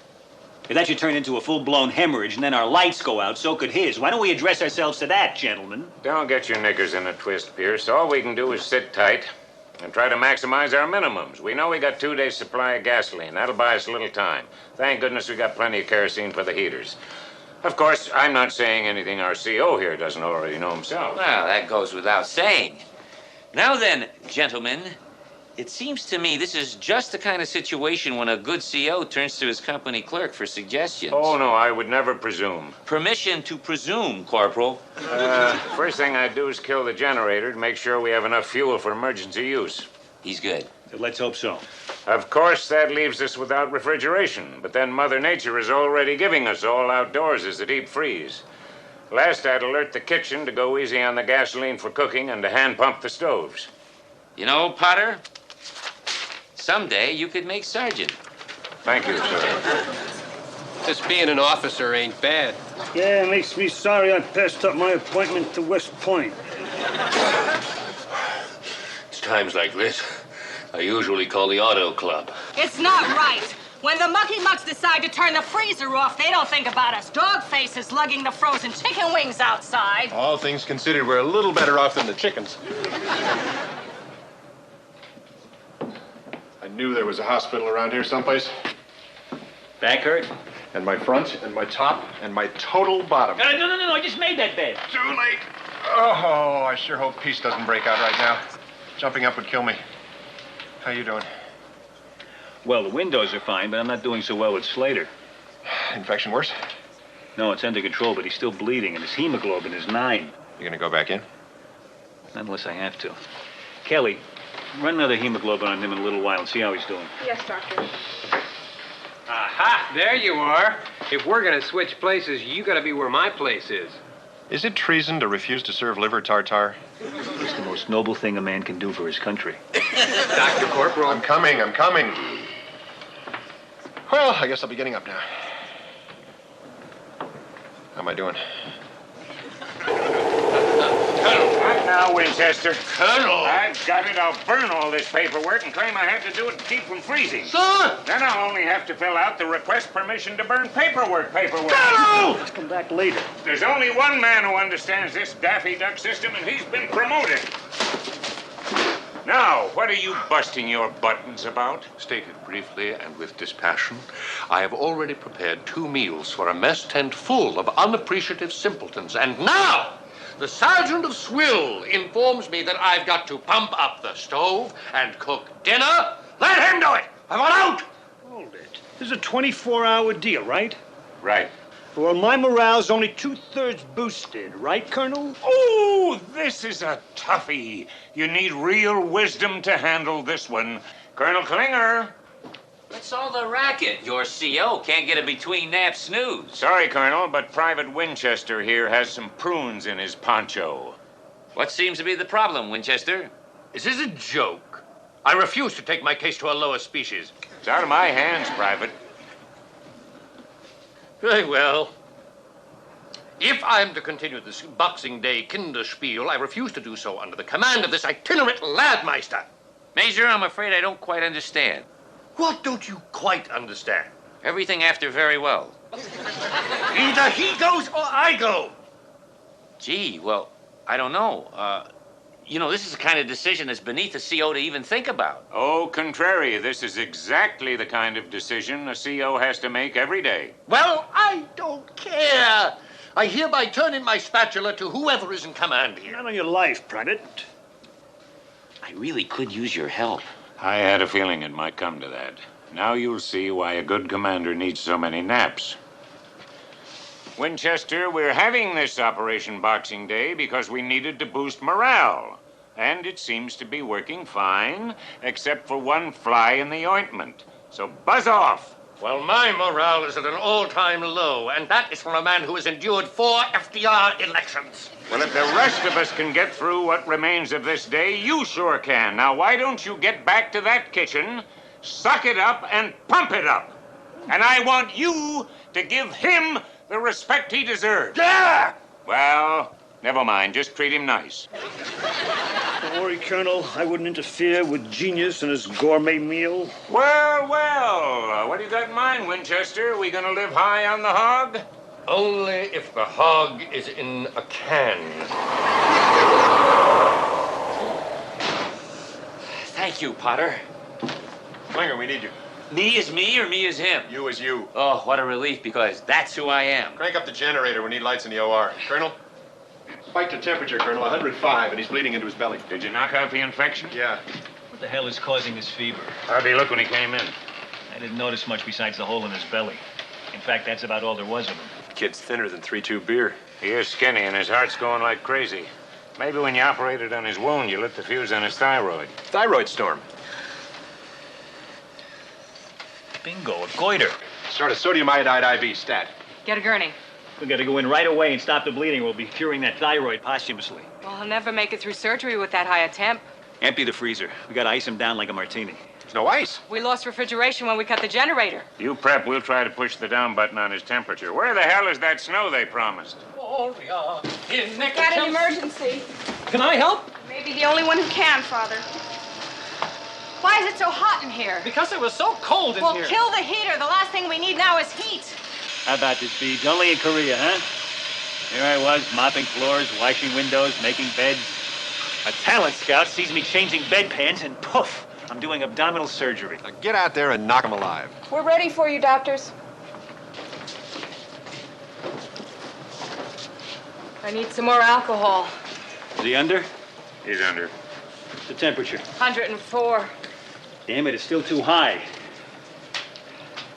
I need a scalpel. Shouldn't we wait until he cools down? Yep. Forgive me, Father, but I'm gonna get rid of the smudges for you.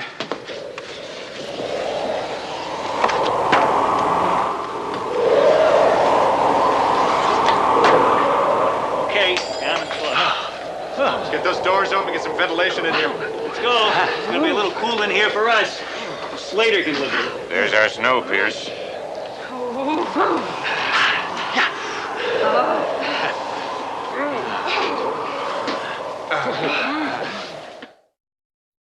Look, a letter from my Aunt Nejla. What a lady. 60 years old, and she can still spit into a thimble from 30 paces. How long can it take to put through one phone call? I think the record is 3 weeks. Stupid, idiotic morons! Major, just a hunch, but are you a little edgy about something? No, mind your own business. And make somebody answer that phone. Whatever you say, Your Calmness. Hello, Icor? It worked. What took you so long? Well, did you ever think of putting an extension in the latrine? Just a minute, I'll check. Who do you want? I want the phone. She'll be with you in a moment. Hello, this is Major Margaret Houlihan. I'd like to speak. One moment, please. Corporal, I'm sure you have something you can be doing right now. Not really. Then do it somewhere else. And don't forget you're taking me to Kimpo Airport tomorrow at 1600 hours. How could I forget? I'm living for it. Hello. I'd like to speak to General Heiser, please.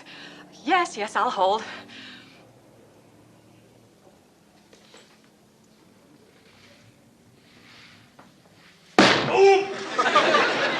Hello, Doug. It's Margaret.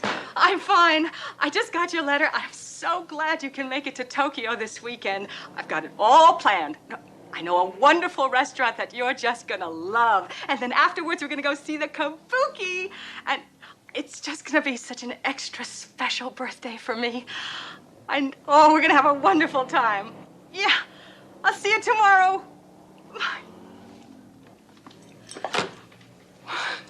Say, Beebs, did you order a cow? This farmer just wandered in looking for a doctor. I just happen to have one on me. I am Lee Seung-chul. Hi, I'm Dr. Pierce. What's the problem? No, it is not for me. It's... Oh, that. Cow. What happened? Bombs very close to my home. Our family able to get cover, but animal not so lucky. She is only one left. Those wounds are pretty deep, huh? And that's only part of the problem. She's pregnant. She give birth soon. I am worried for her safety and for her calf. I'm afraid their family needs both of them very badly. Well, we'll do what we can, but I mean, we have to figure out how to start first. You know how to make a cow say ah? Not without getting emotionally involved. I'm afraid cows are a little out of our field. We specialize in patients with 2 legs and 1 stomach.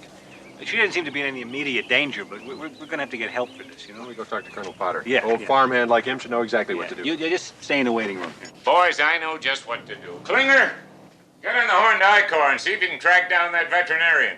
Wait a minute, that's it? I thought stuff like this was supposed to be second nature to farm folk. The only thing that was second nature to this farmer was the vet's phone number. I don't know nothing about birthing no bovines. Colonel, you wanted to see me? Yes, indeedy, Major. The Surgeon General's office has just given us permission to begin using Levofed, so you'll have to brief your nurses on administering it. Fine, I'll do it first thing Monday morning. Sorry, Major. The drug and the instructions are due here tomorrow afternoon, and your staff has got to be primed immediately. But, sir, I'm going on R&R. You gave me a 3-day pass, remember? And you've still got it. You'll just have to postpone it a couple of days. But that's not fair. Margaret, what's the difference? In Korea, every day is a holiday. Congratulations, doctors. I've just put through the call. Dr. Landau will hear you now. Good, I'll talk to him. Colonel! Excuse me, Margaret. This is bigger than all of us. If I could get somebody to give the lecture for me, could I still go tomorrow? Fine by me, but regs say it's got to be done by someone who's at least a major.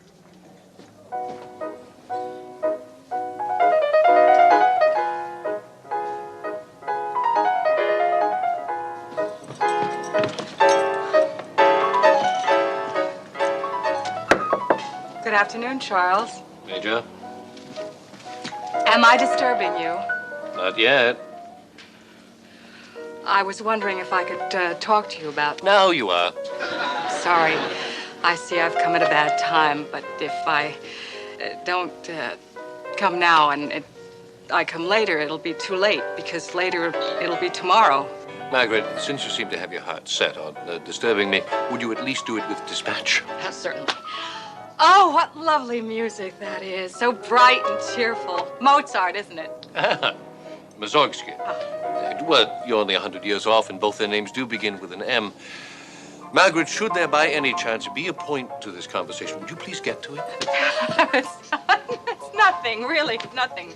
It's just that tomorrow I'm supposed to deliver a lecture to my staff on the administering of Levophed, and I was wondering whether you could do it for me.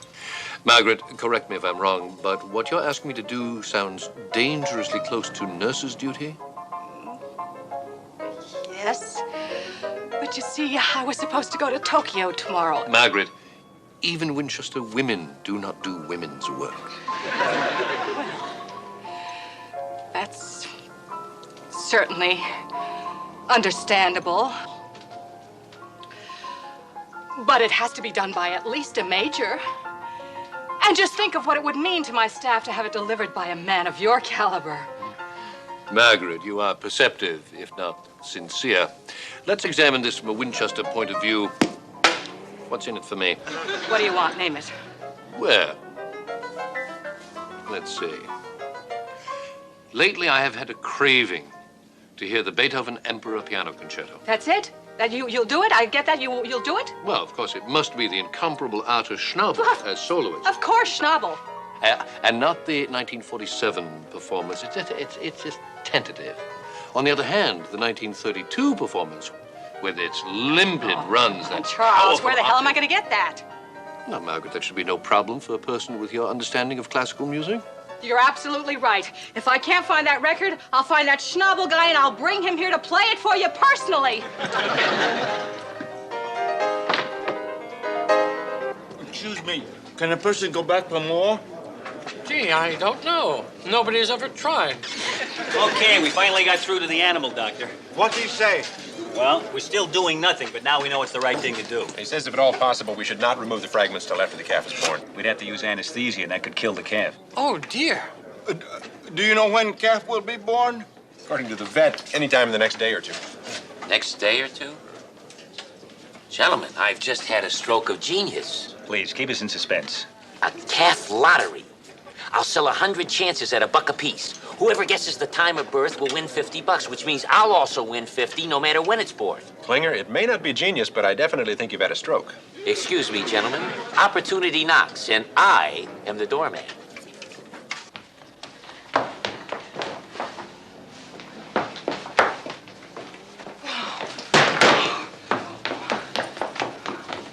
Okay, Scavelli, you're down for 11:28 tomorrow. Great time to have a calf. Careful, you're dripping on the sign-up sheet.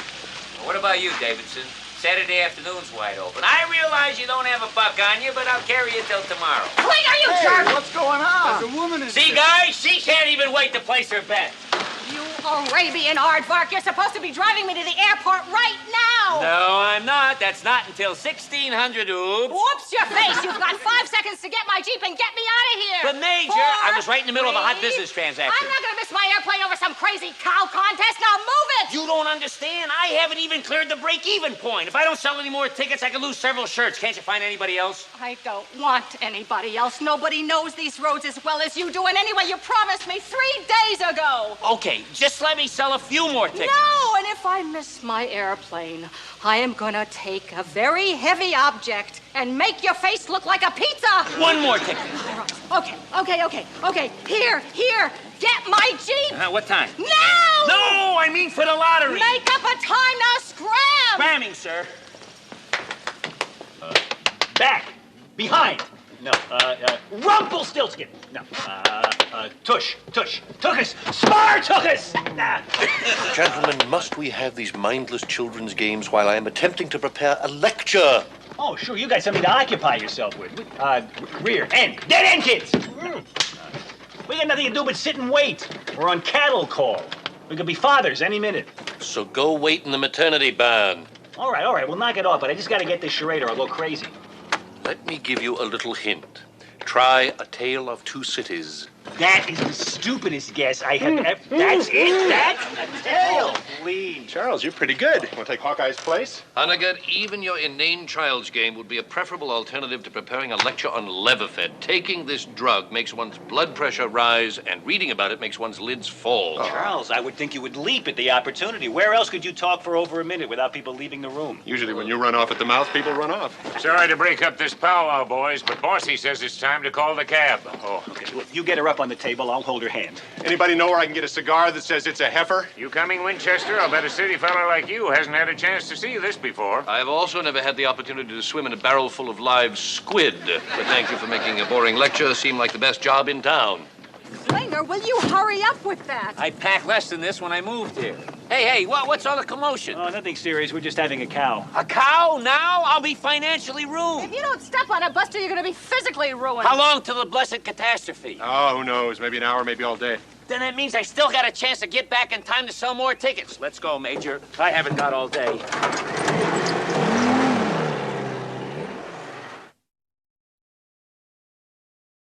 Can't you go any faster? Unfortunately, no. That cow got against me anyway. Okay, so I like a good T-bone now and then. Hold it, hold it. Where does that road go? To Kimpo. Is it faster? The same way as a barrel is to the bottom of Niagara Falls. If it's faster, then take it. Look, Major, no one wants to get to Kimpo any quicker than I do, but I'm telling you, that road is full of rocks and potholes. If it's faster, then take it. Major, I'm telling you. This is a U.S. Army Jeep. It can take anything. Now turn right, and that's an order. Okay, Major.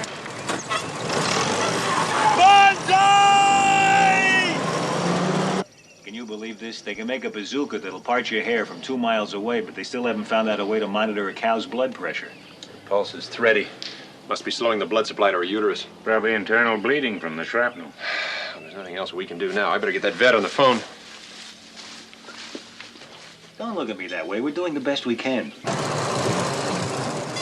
Klinger, stay on the road. This is the road. I told you it was rocky.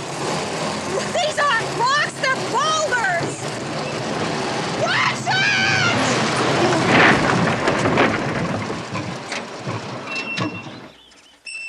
Why are you stopping? I wanted to keep going, but I thought I'd stay with the Jeep. Do something! Fix it! Why didn't I think of that? Ladies, if you will, please take your places.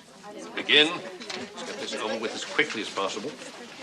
As you will have observed, I am not Major Houlihan. So much the better for you. Now then, level-fed by tartrate is a powerful new vasoconstrictor. It is to be you. Lieutenant Nakahara, what is it? Dr. Winchester, could you please slow down so we can take notes? Very well. It is to be administered only in cases of severe trauma until the blood volume has been restored. Nurse Kelly Redux. What now? To go any slower would be to stop.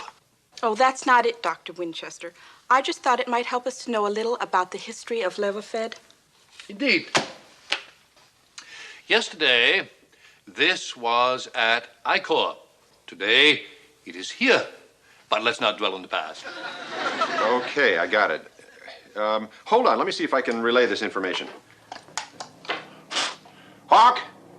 Hawkeye, if you can hear me, Dr. Landau says, first thing to do is stick your hand inside and see if you can feel the calf's head. You're going to feel a little discomfort, but you won't be the only one. Go in all the way up to your shoulder if you have to. Just be sure not to break the membrane. Well, what's wrong with it? Now I know how big that last rock we hit was. It's the same size as the hole in the oil pan. I don't care. I've got to get to the airport. Sorry, Major. This Jeep is DOA, dead on its axles. What are you doing? Hey! Where you going? Back to the main road. Maybe I can catch a ride and still make it. Major, it'll be dark very soon, a condition which makes it easy to get lost, then found by a sniper. Then you might step on a mine, which will get you to Kimpo in the form of confetti. Major, there'll be other nights in Tokyo. It's not worth risking your life over. You don't understand. This is not what I plan to be doing tonight. Well, this may come as a shock, but I'm not exactly having the time of my life either. Who cares how much fun you're having? It's not your birthday. Your birthday? How come you didn't tell anybody? Because I didn't want anybody to know. Why not? Because I didn't want them throwing me some stupid party. Oh, yeah, that would be rough. All that fun and celebrating. Who needs it? Celebrating? For whose benefit? Just another excuse to get drunk and rowdy for a few hours. If it weren't my birthday, Groundhog Day would do just as well. I wanted this year to be different. Something special just for me. To be with somebody I chose, somebody I wanted to be with, do the things I wanted to do. Is that too much to ask from one stinking day in the year?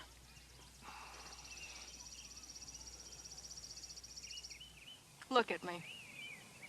Sitting by the side of the road in the middle of nowhere with not so much as even a birthday hat.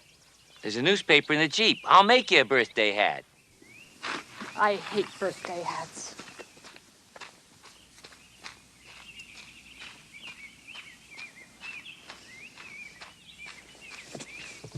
Come on, Cal, push. I'm afraid she doesn't have the strength to help you out. Her pulse is getting weaker by the minute. Please, there must be something you can do. Believe me, if we knew of anything, we'd try it. Colonel? Dr. Landau says the only way to save the cow might be to dismember the calf so she can deliver it easier. Well, maybe, but there's no guarantee that the cow would be able to make it anyway. This isn't just a house pet, it's his livelihood. You've got to do something. If her blood pressure weren't so damn low, we could do a cesarean section. If her blood pressure weren't so low, she could deliver the calf on her own. Too bad she isn't human. That batch of Levofed that came in today would be just the ticket. What do we got to lose? I say we turn that cow into a guinea pig. Any doubt whatsoever, always check with the case physician. Well, that concludes our little lecture on the administration of Levofed. Hope you've enjoyed it more than I have. And in closing, let me just say goodbye. Winchester? Hello. Goodbye. Not so fast, Professor. Class might be over, but the lab work's just about to begin. What does that mean? Your students are going to get a first-hand demonstration of the administration of Levofed. On whom? The only pregnant lady in camp. Colonel, I do not make stable calls, and I do not treat patients who graze. Move it, Major, or I'm going to graze your jaw with the old Missouri soup bone. Class adjourned to the compound.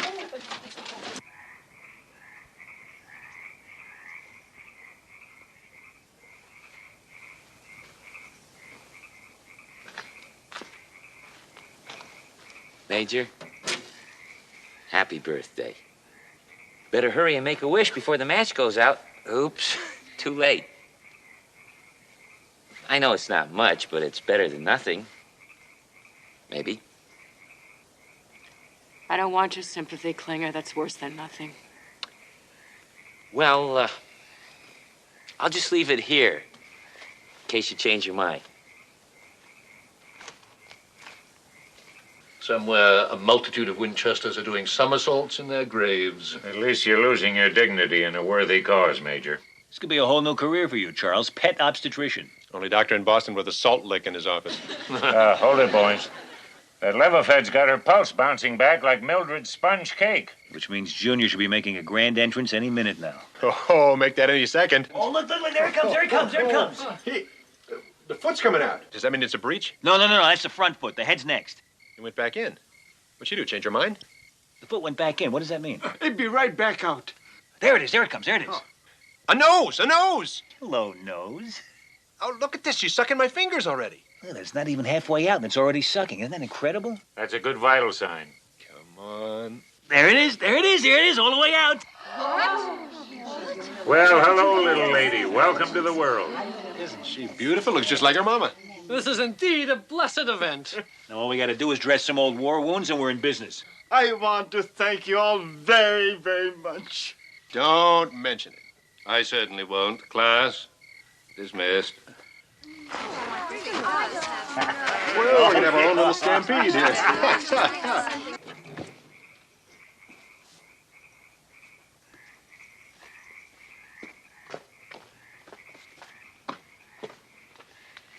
I got a half a bran muffin going cheap. I got half a flask of cheap scotch going fast. Want to swap?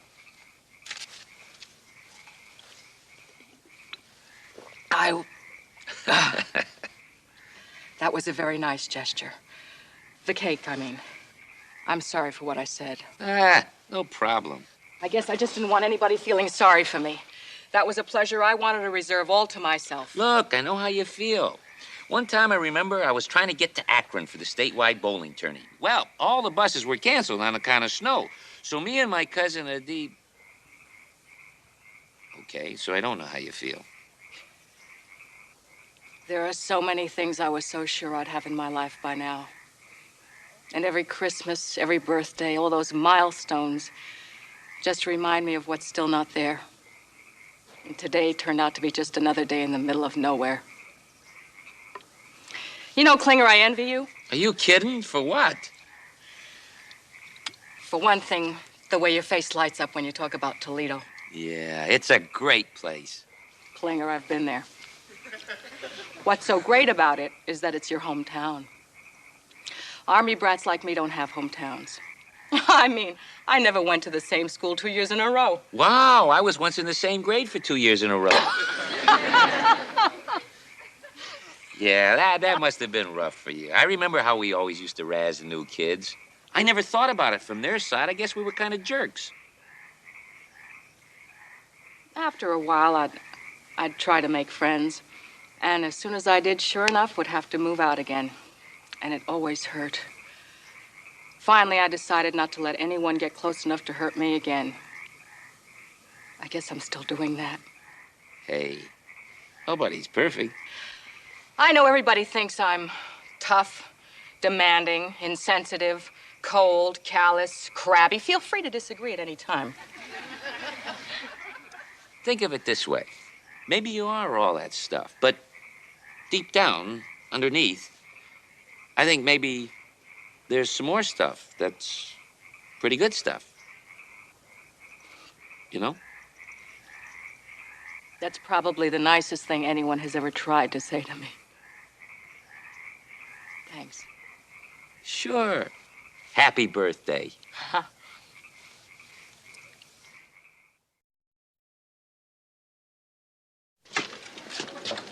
Hi. Hi, everybody. Wow, look what the war dragged in. Margaret, what are you doing back so early? We never made it to the plane. Jeep broke down. We had to hitch a ride back. Well, you sure missed out on the excitement. Oh, no. Don't tell me. Yep, we had ourselves a bright, bouncing baby calf. I'm a dead man. How many people know? Well, there's the cow and the rest of the camp. What was the time of arrival, just so I'll know who to avoid? It must have been around 10 o'clock. Around 10 o'clock? Gee, I'd love to pay off, but there's no way I can without an exact official time of birth. 10:07. Maybe I can post-date a check till 1960. And the winner is... Major Margaret Houlihan. Major, I can't give you $50. I only collected 10. Okay, I'm a softie. You can forget the $50. Oh, thank you. A million thank yous. My thank yous, thank you. On second thought, I'll take the 10. Huh? There's somebody I want to buy a present for.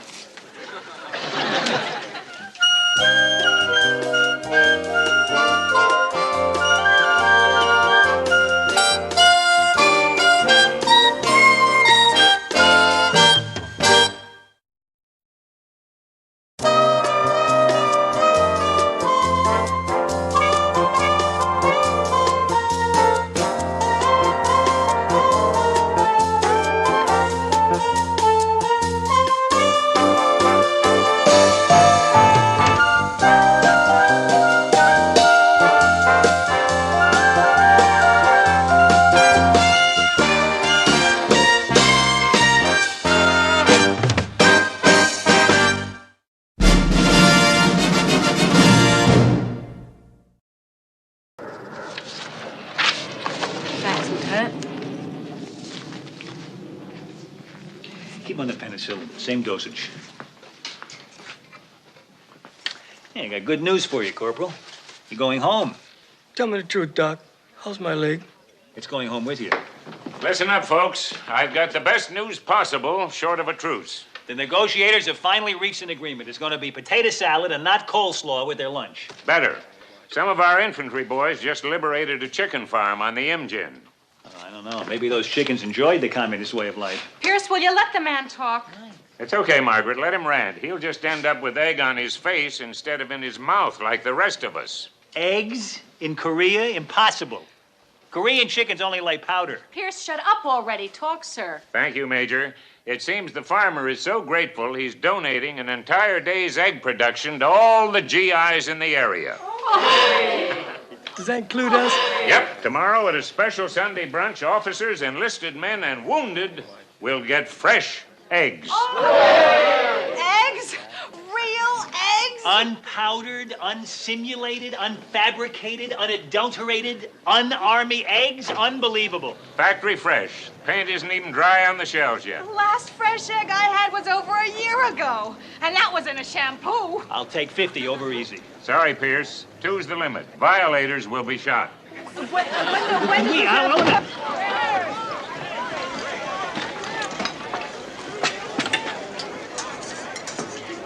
You know how I like mine? Fried up, so the yolk is a glowing yellow jewel in the shimmering alabaster white. You better have your eggs with a cold shower.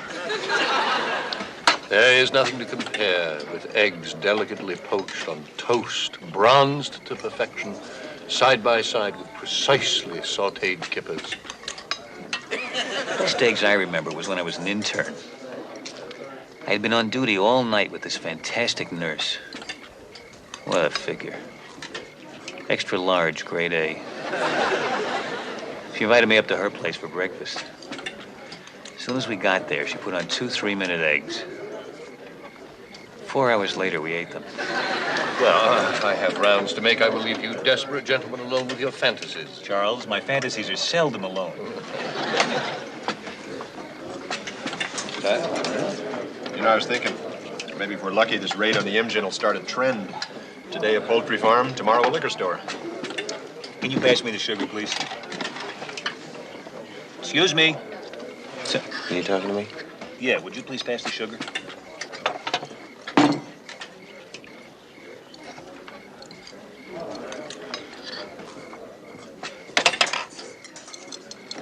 I know how you feel. The food's inedible, but you need it to live. It's an interesting dilemma. If you could stay around till tomorrow, you're in for a big treat. Fresh eggs. Right. I'm Pierce, and he's Honeycutt. They call me Hawkeye and him BJ. We're drinkers by trade. We only got our MD so we could operate on each other's livers. What's your name? Gillis. Nick Gillis. Now, would you just please leave me alone?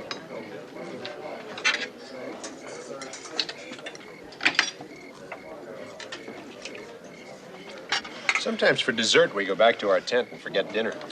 With a good drink. You want to join us? Only if you don't hold us to the good part.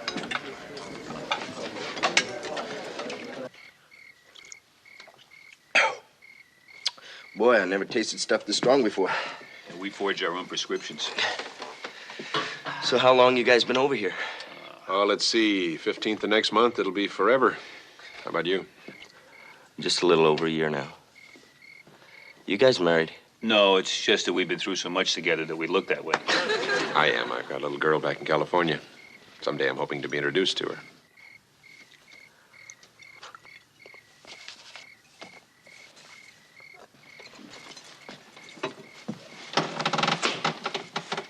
Are you okay, Nick? I'm from Idaho. And there's this guy back in Boise.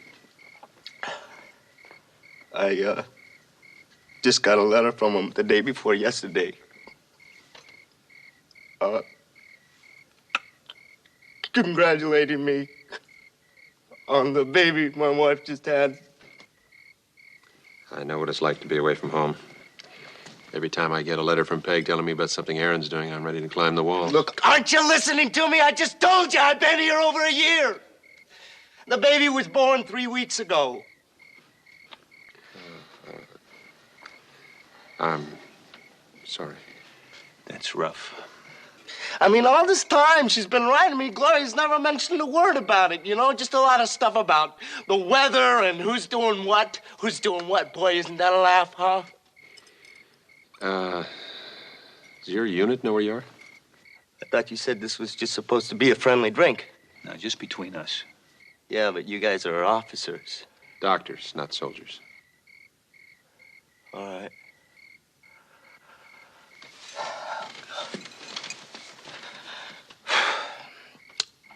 I've been AWOL since yesterday. You talked to anybody about this? Well, I was gonna talk to the chaplain, but I just decided I want to get the hell out of there and go home. Okay, well, now that you're out, maybe you ought to talk to our chaplain, Father Mulcahy. If anybody can find a way to get you home, it's him. Yeah. I guess that wouldn't be such a bad idea. I'm sure he'd be glad to see you right now. No. Yeah, well, tomorrow would be soon enough.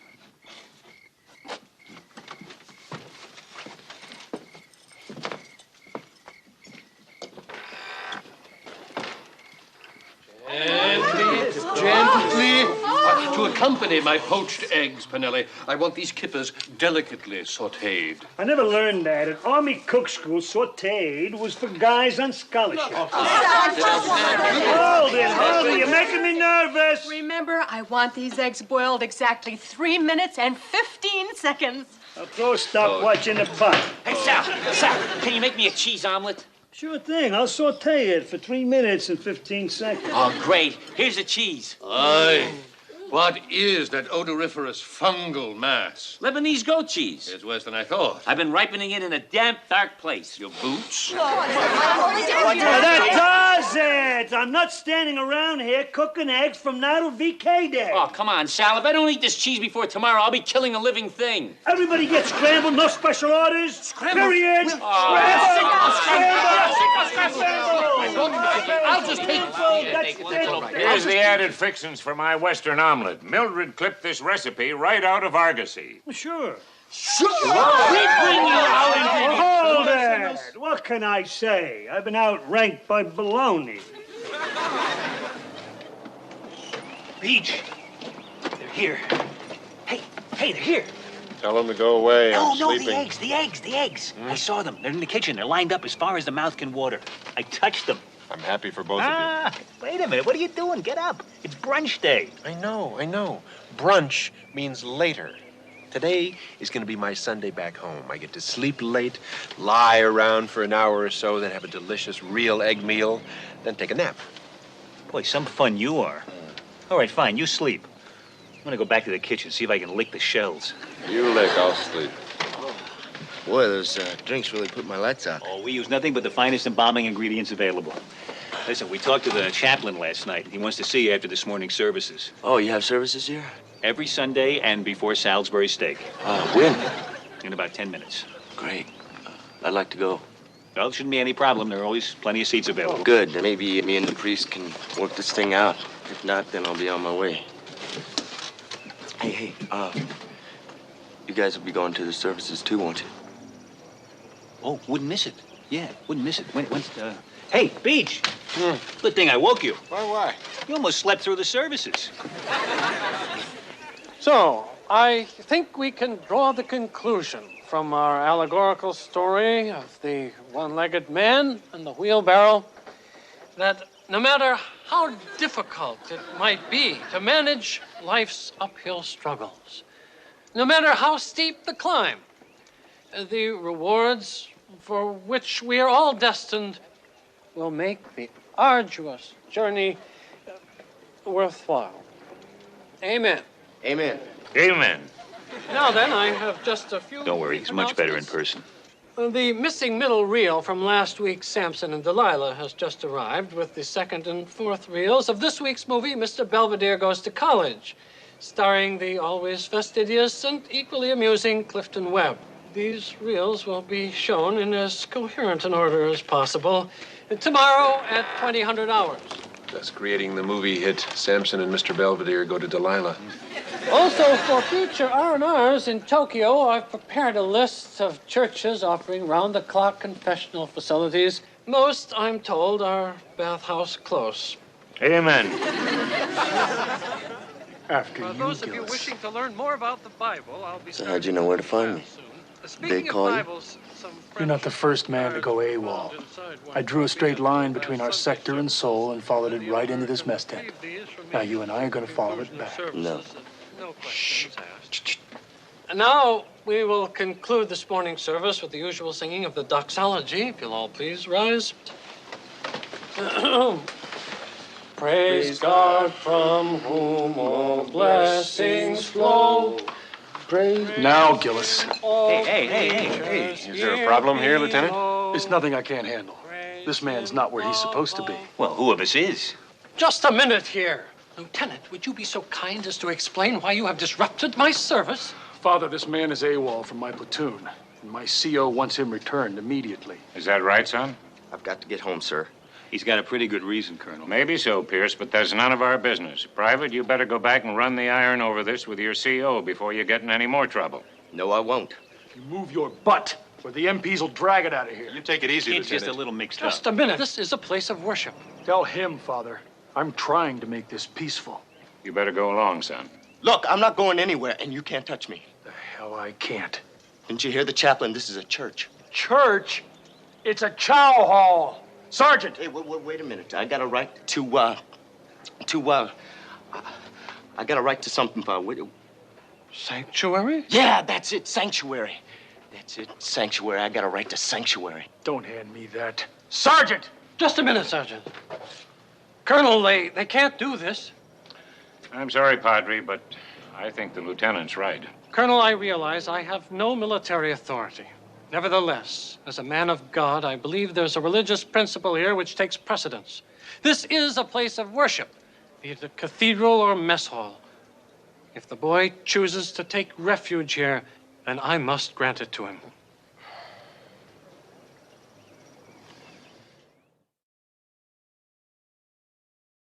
Priest or no priest, you can't let him get away with this. Can't say I agree. Sanctuary is the Padre's bailiwick. Well, that concludes our services this morning. See you next Sunday. Father, what's going on with that guy? Oh, everything will be straightened out. Nothing to worry about. Love the wheelbarrow story, Father. How'd he do it? Perseverance, my son. Perseverance. That private is mine, Colonel. And unless you've got a manual that says this mess tent isn't a mess tent, I'm taking him with me. Lieutenant, there's a legal hair to be split here. I don't think you or I are qualified to make any decisions. Then who is? I'm going to call the Judge Advocate General's office and see if their legal beagles can't give us an answer. In the meanwhile, everybody just sits tight.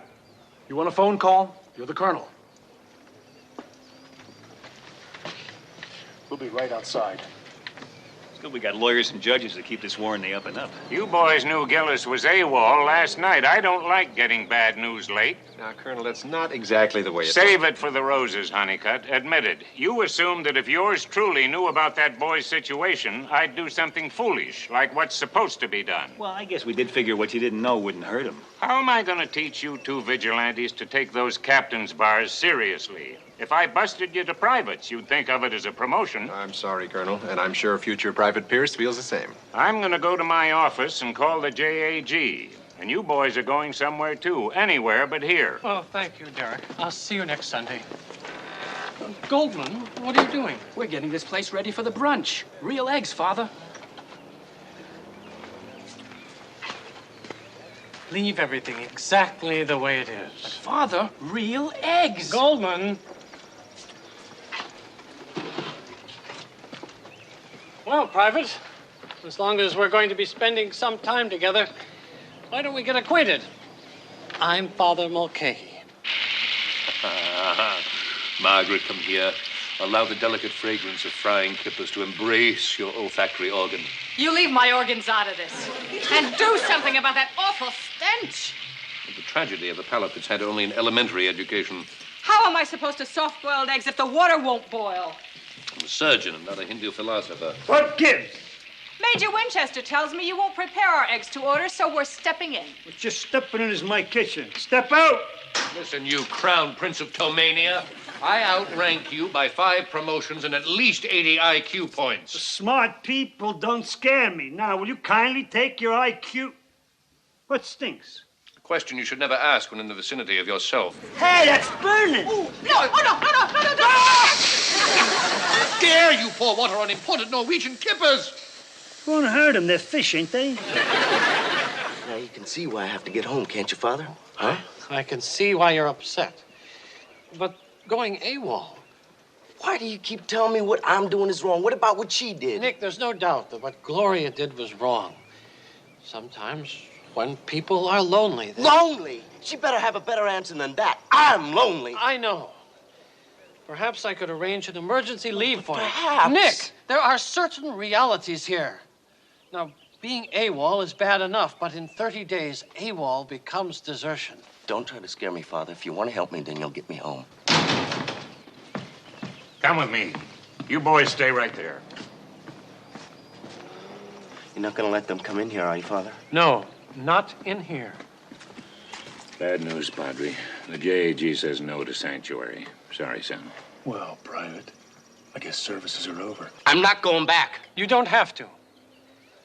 I'm afraid I can't accept the Judge Advocate General's decision. I don't see where you have any choice, Padre. The fella I talked to is a crackerjack military lawyer. Colonel, I don't feel bound by military law in this matter, but rather by sacred principles. The only person I'd answer to is the command chaplain at I Corps. Until I hear from him to the contrary, Private Gillis will remain in sanctuary here. Colonel, this is a crock. Are you gonna let this mess tent monk run your camp? Watch your mouth, Lieutenant. I've known this man long enough to give him the benefit of a couple hundred doubts. He's not about to take a stand unless he feels it pretty deep. So let's make a call to the command chaplain. They're making it tough for me, Gillis. But nothing like I'm gonna make it for you.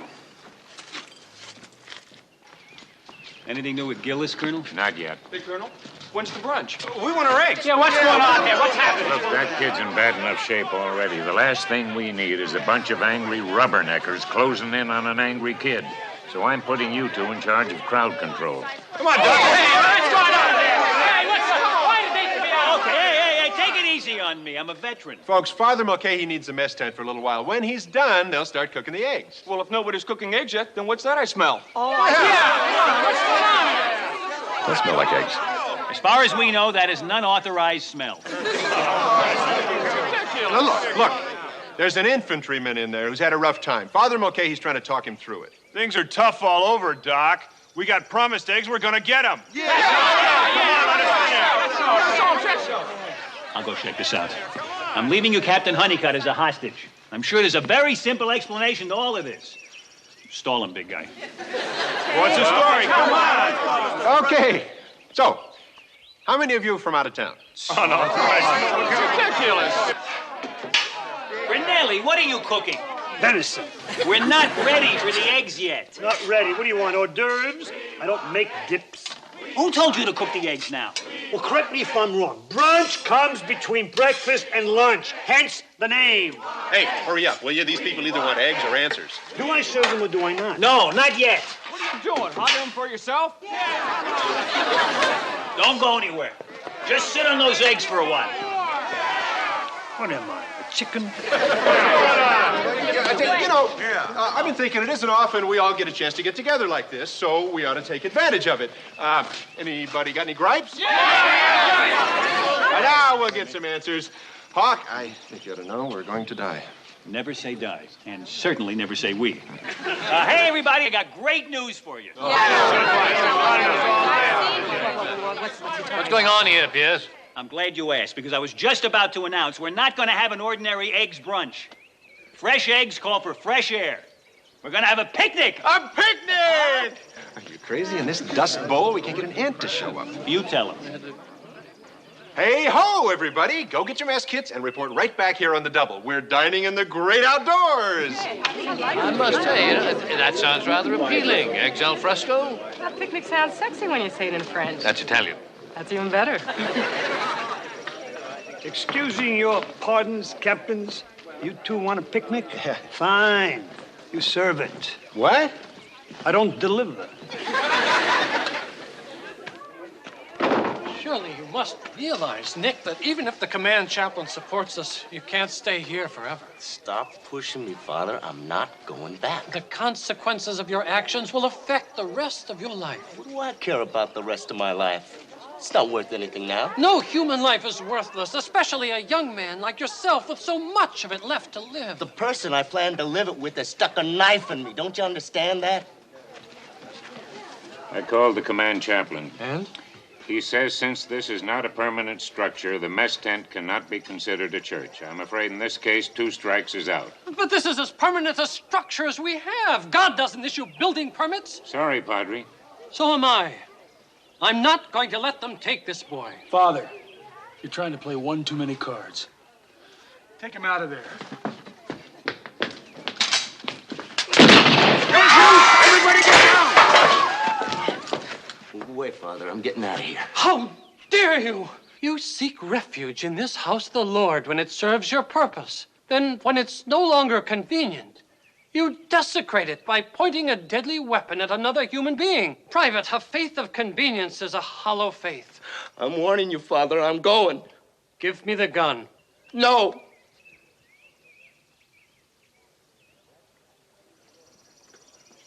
Stay away from me. Just stay away. I want you to hand me that rifle.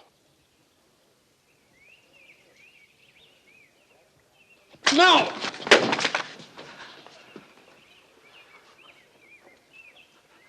Oh, I'm sorry, Father. Sorry. I know. I know.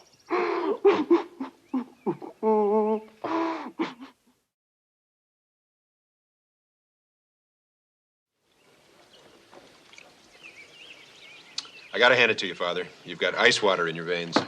I may have appeared calm on the outside, Captain, but I can assure you my stomach was quaking in its boots. Great news, boys. Gillis isn't going right back to his unit. The JAG has approved a stop-off at the evac hospital. Sidney Friedman's going to give him a look-see. Good. He's got the best couch in Korea.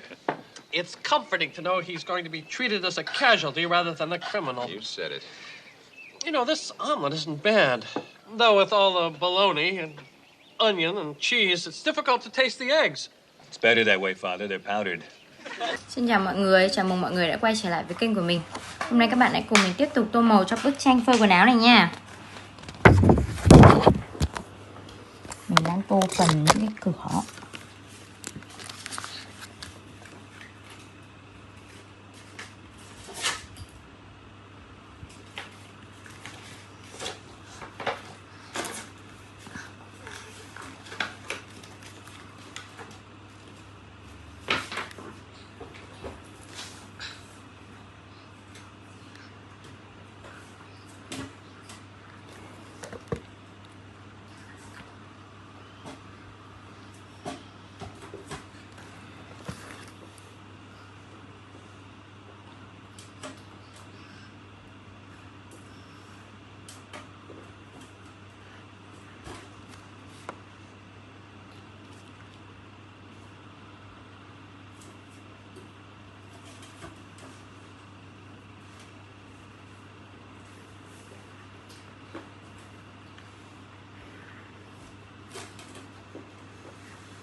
Đó.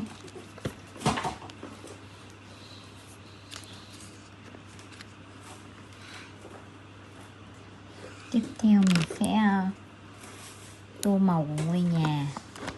Màu ngôi nhà mình sẽ tô màu mình có cái màu be này nha, mình sẽ tô ngôi nhà màu này.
Tô cẩn thận nha.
Mình sẽ tô vào cái phần cửa và cái phần tường ở bên này nữa nha.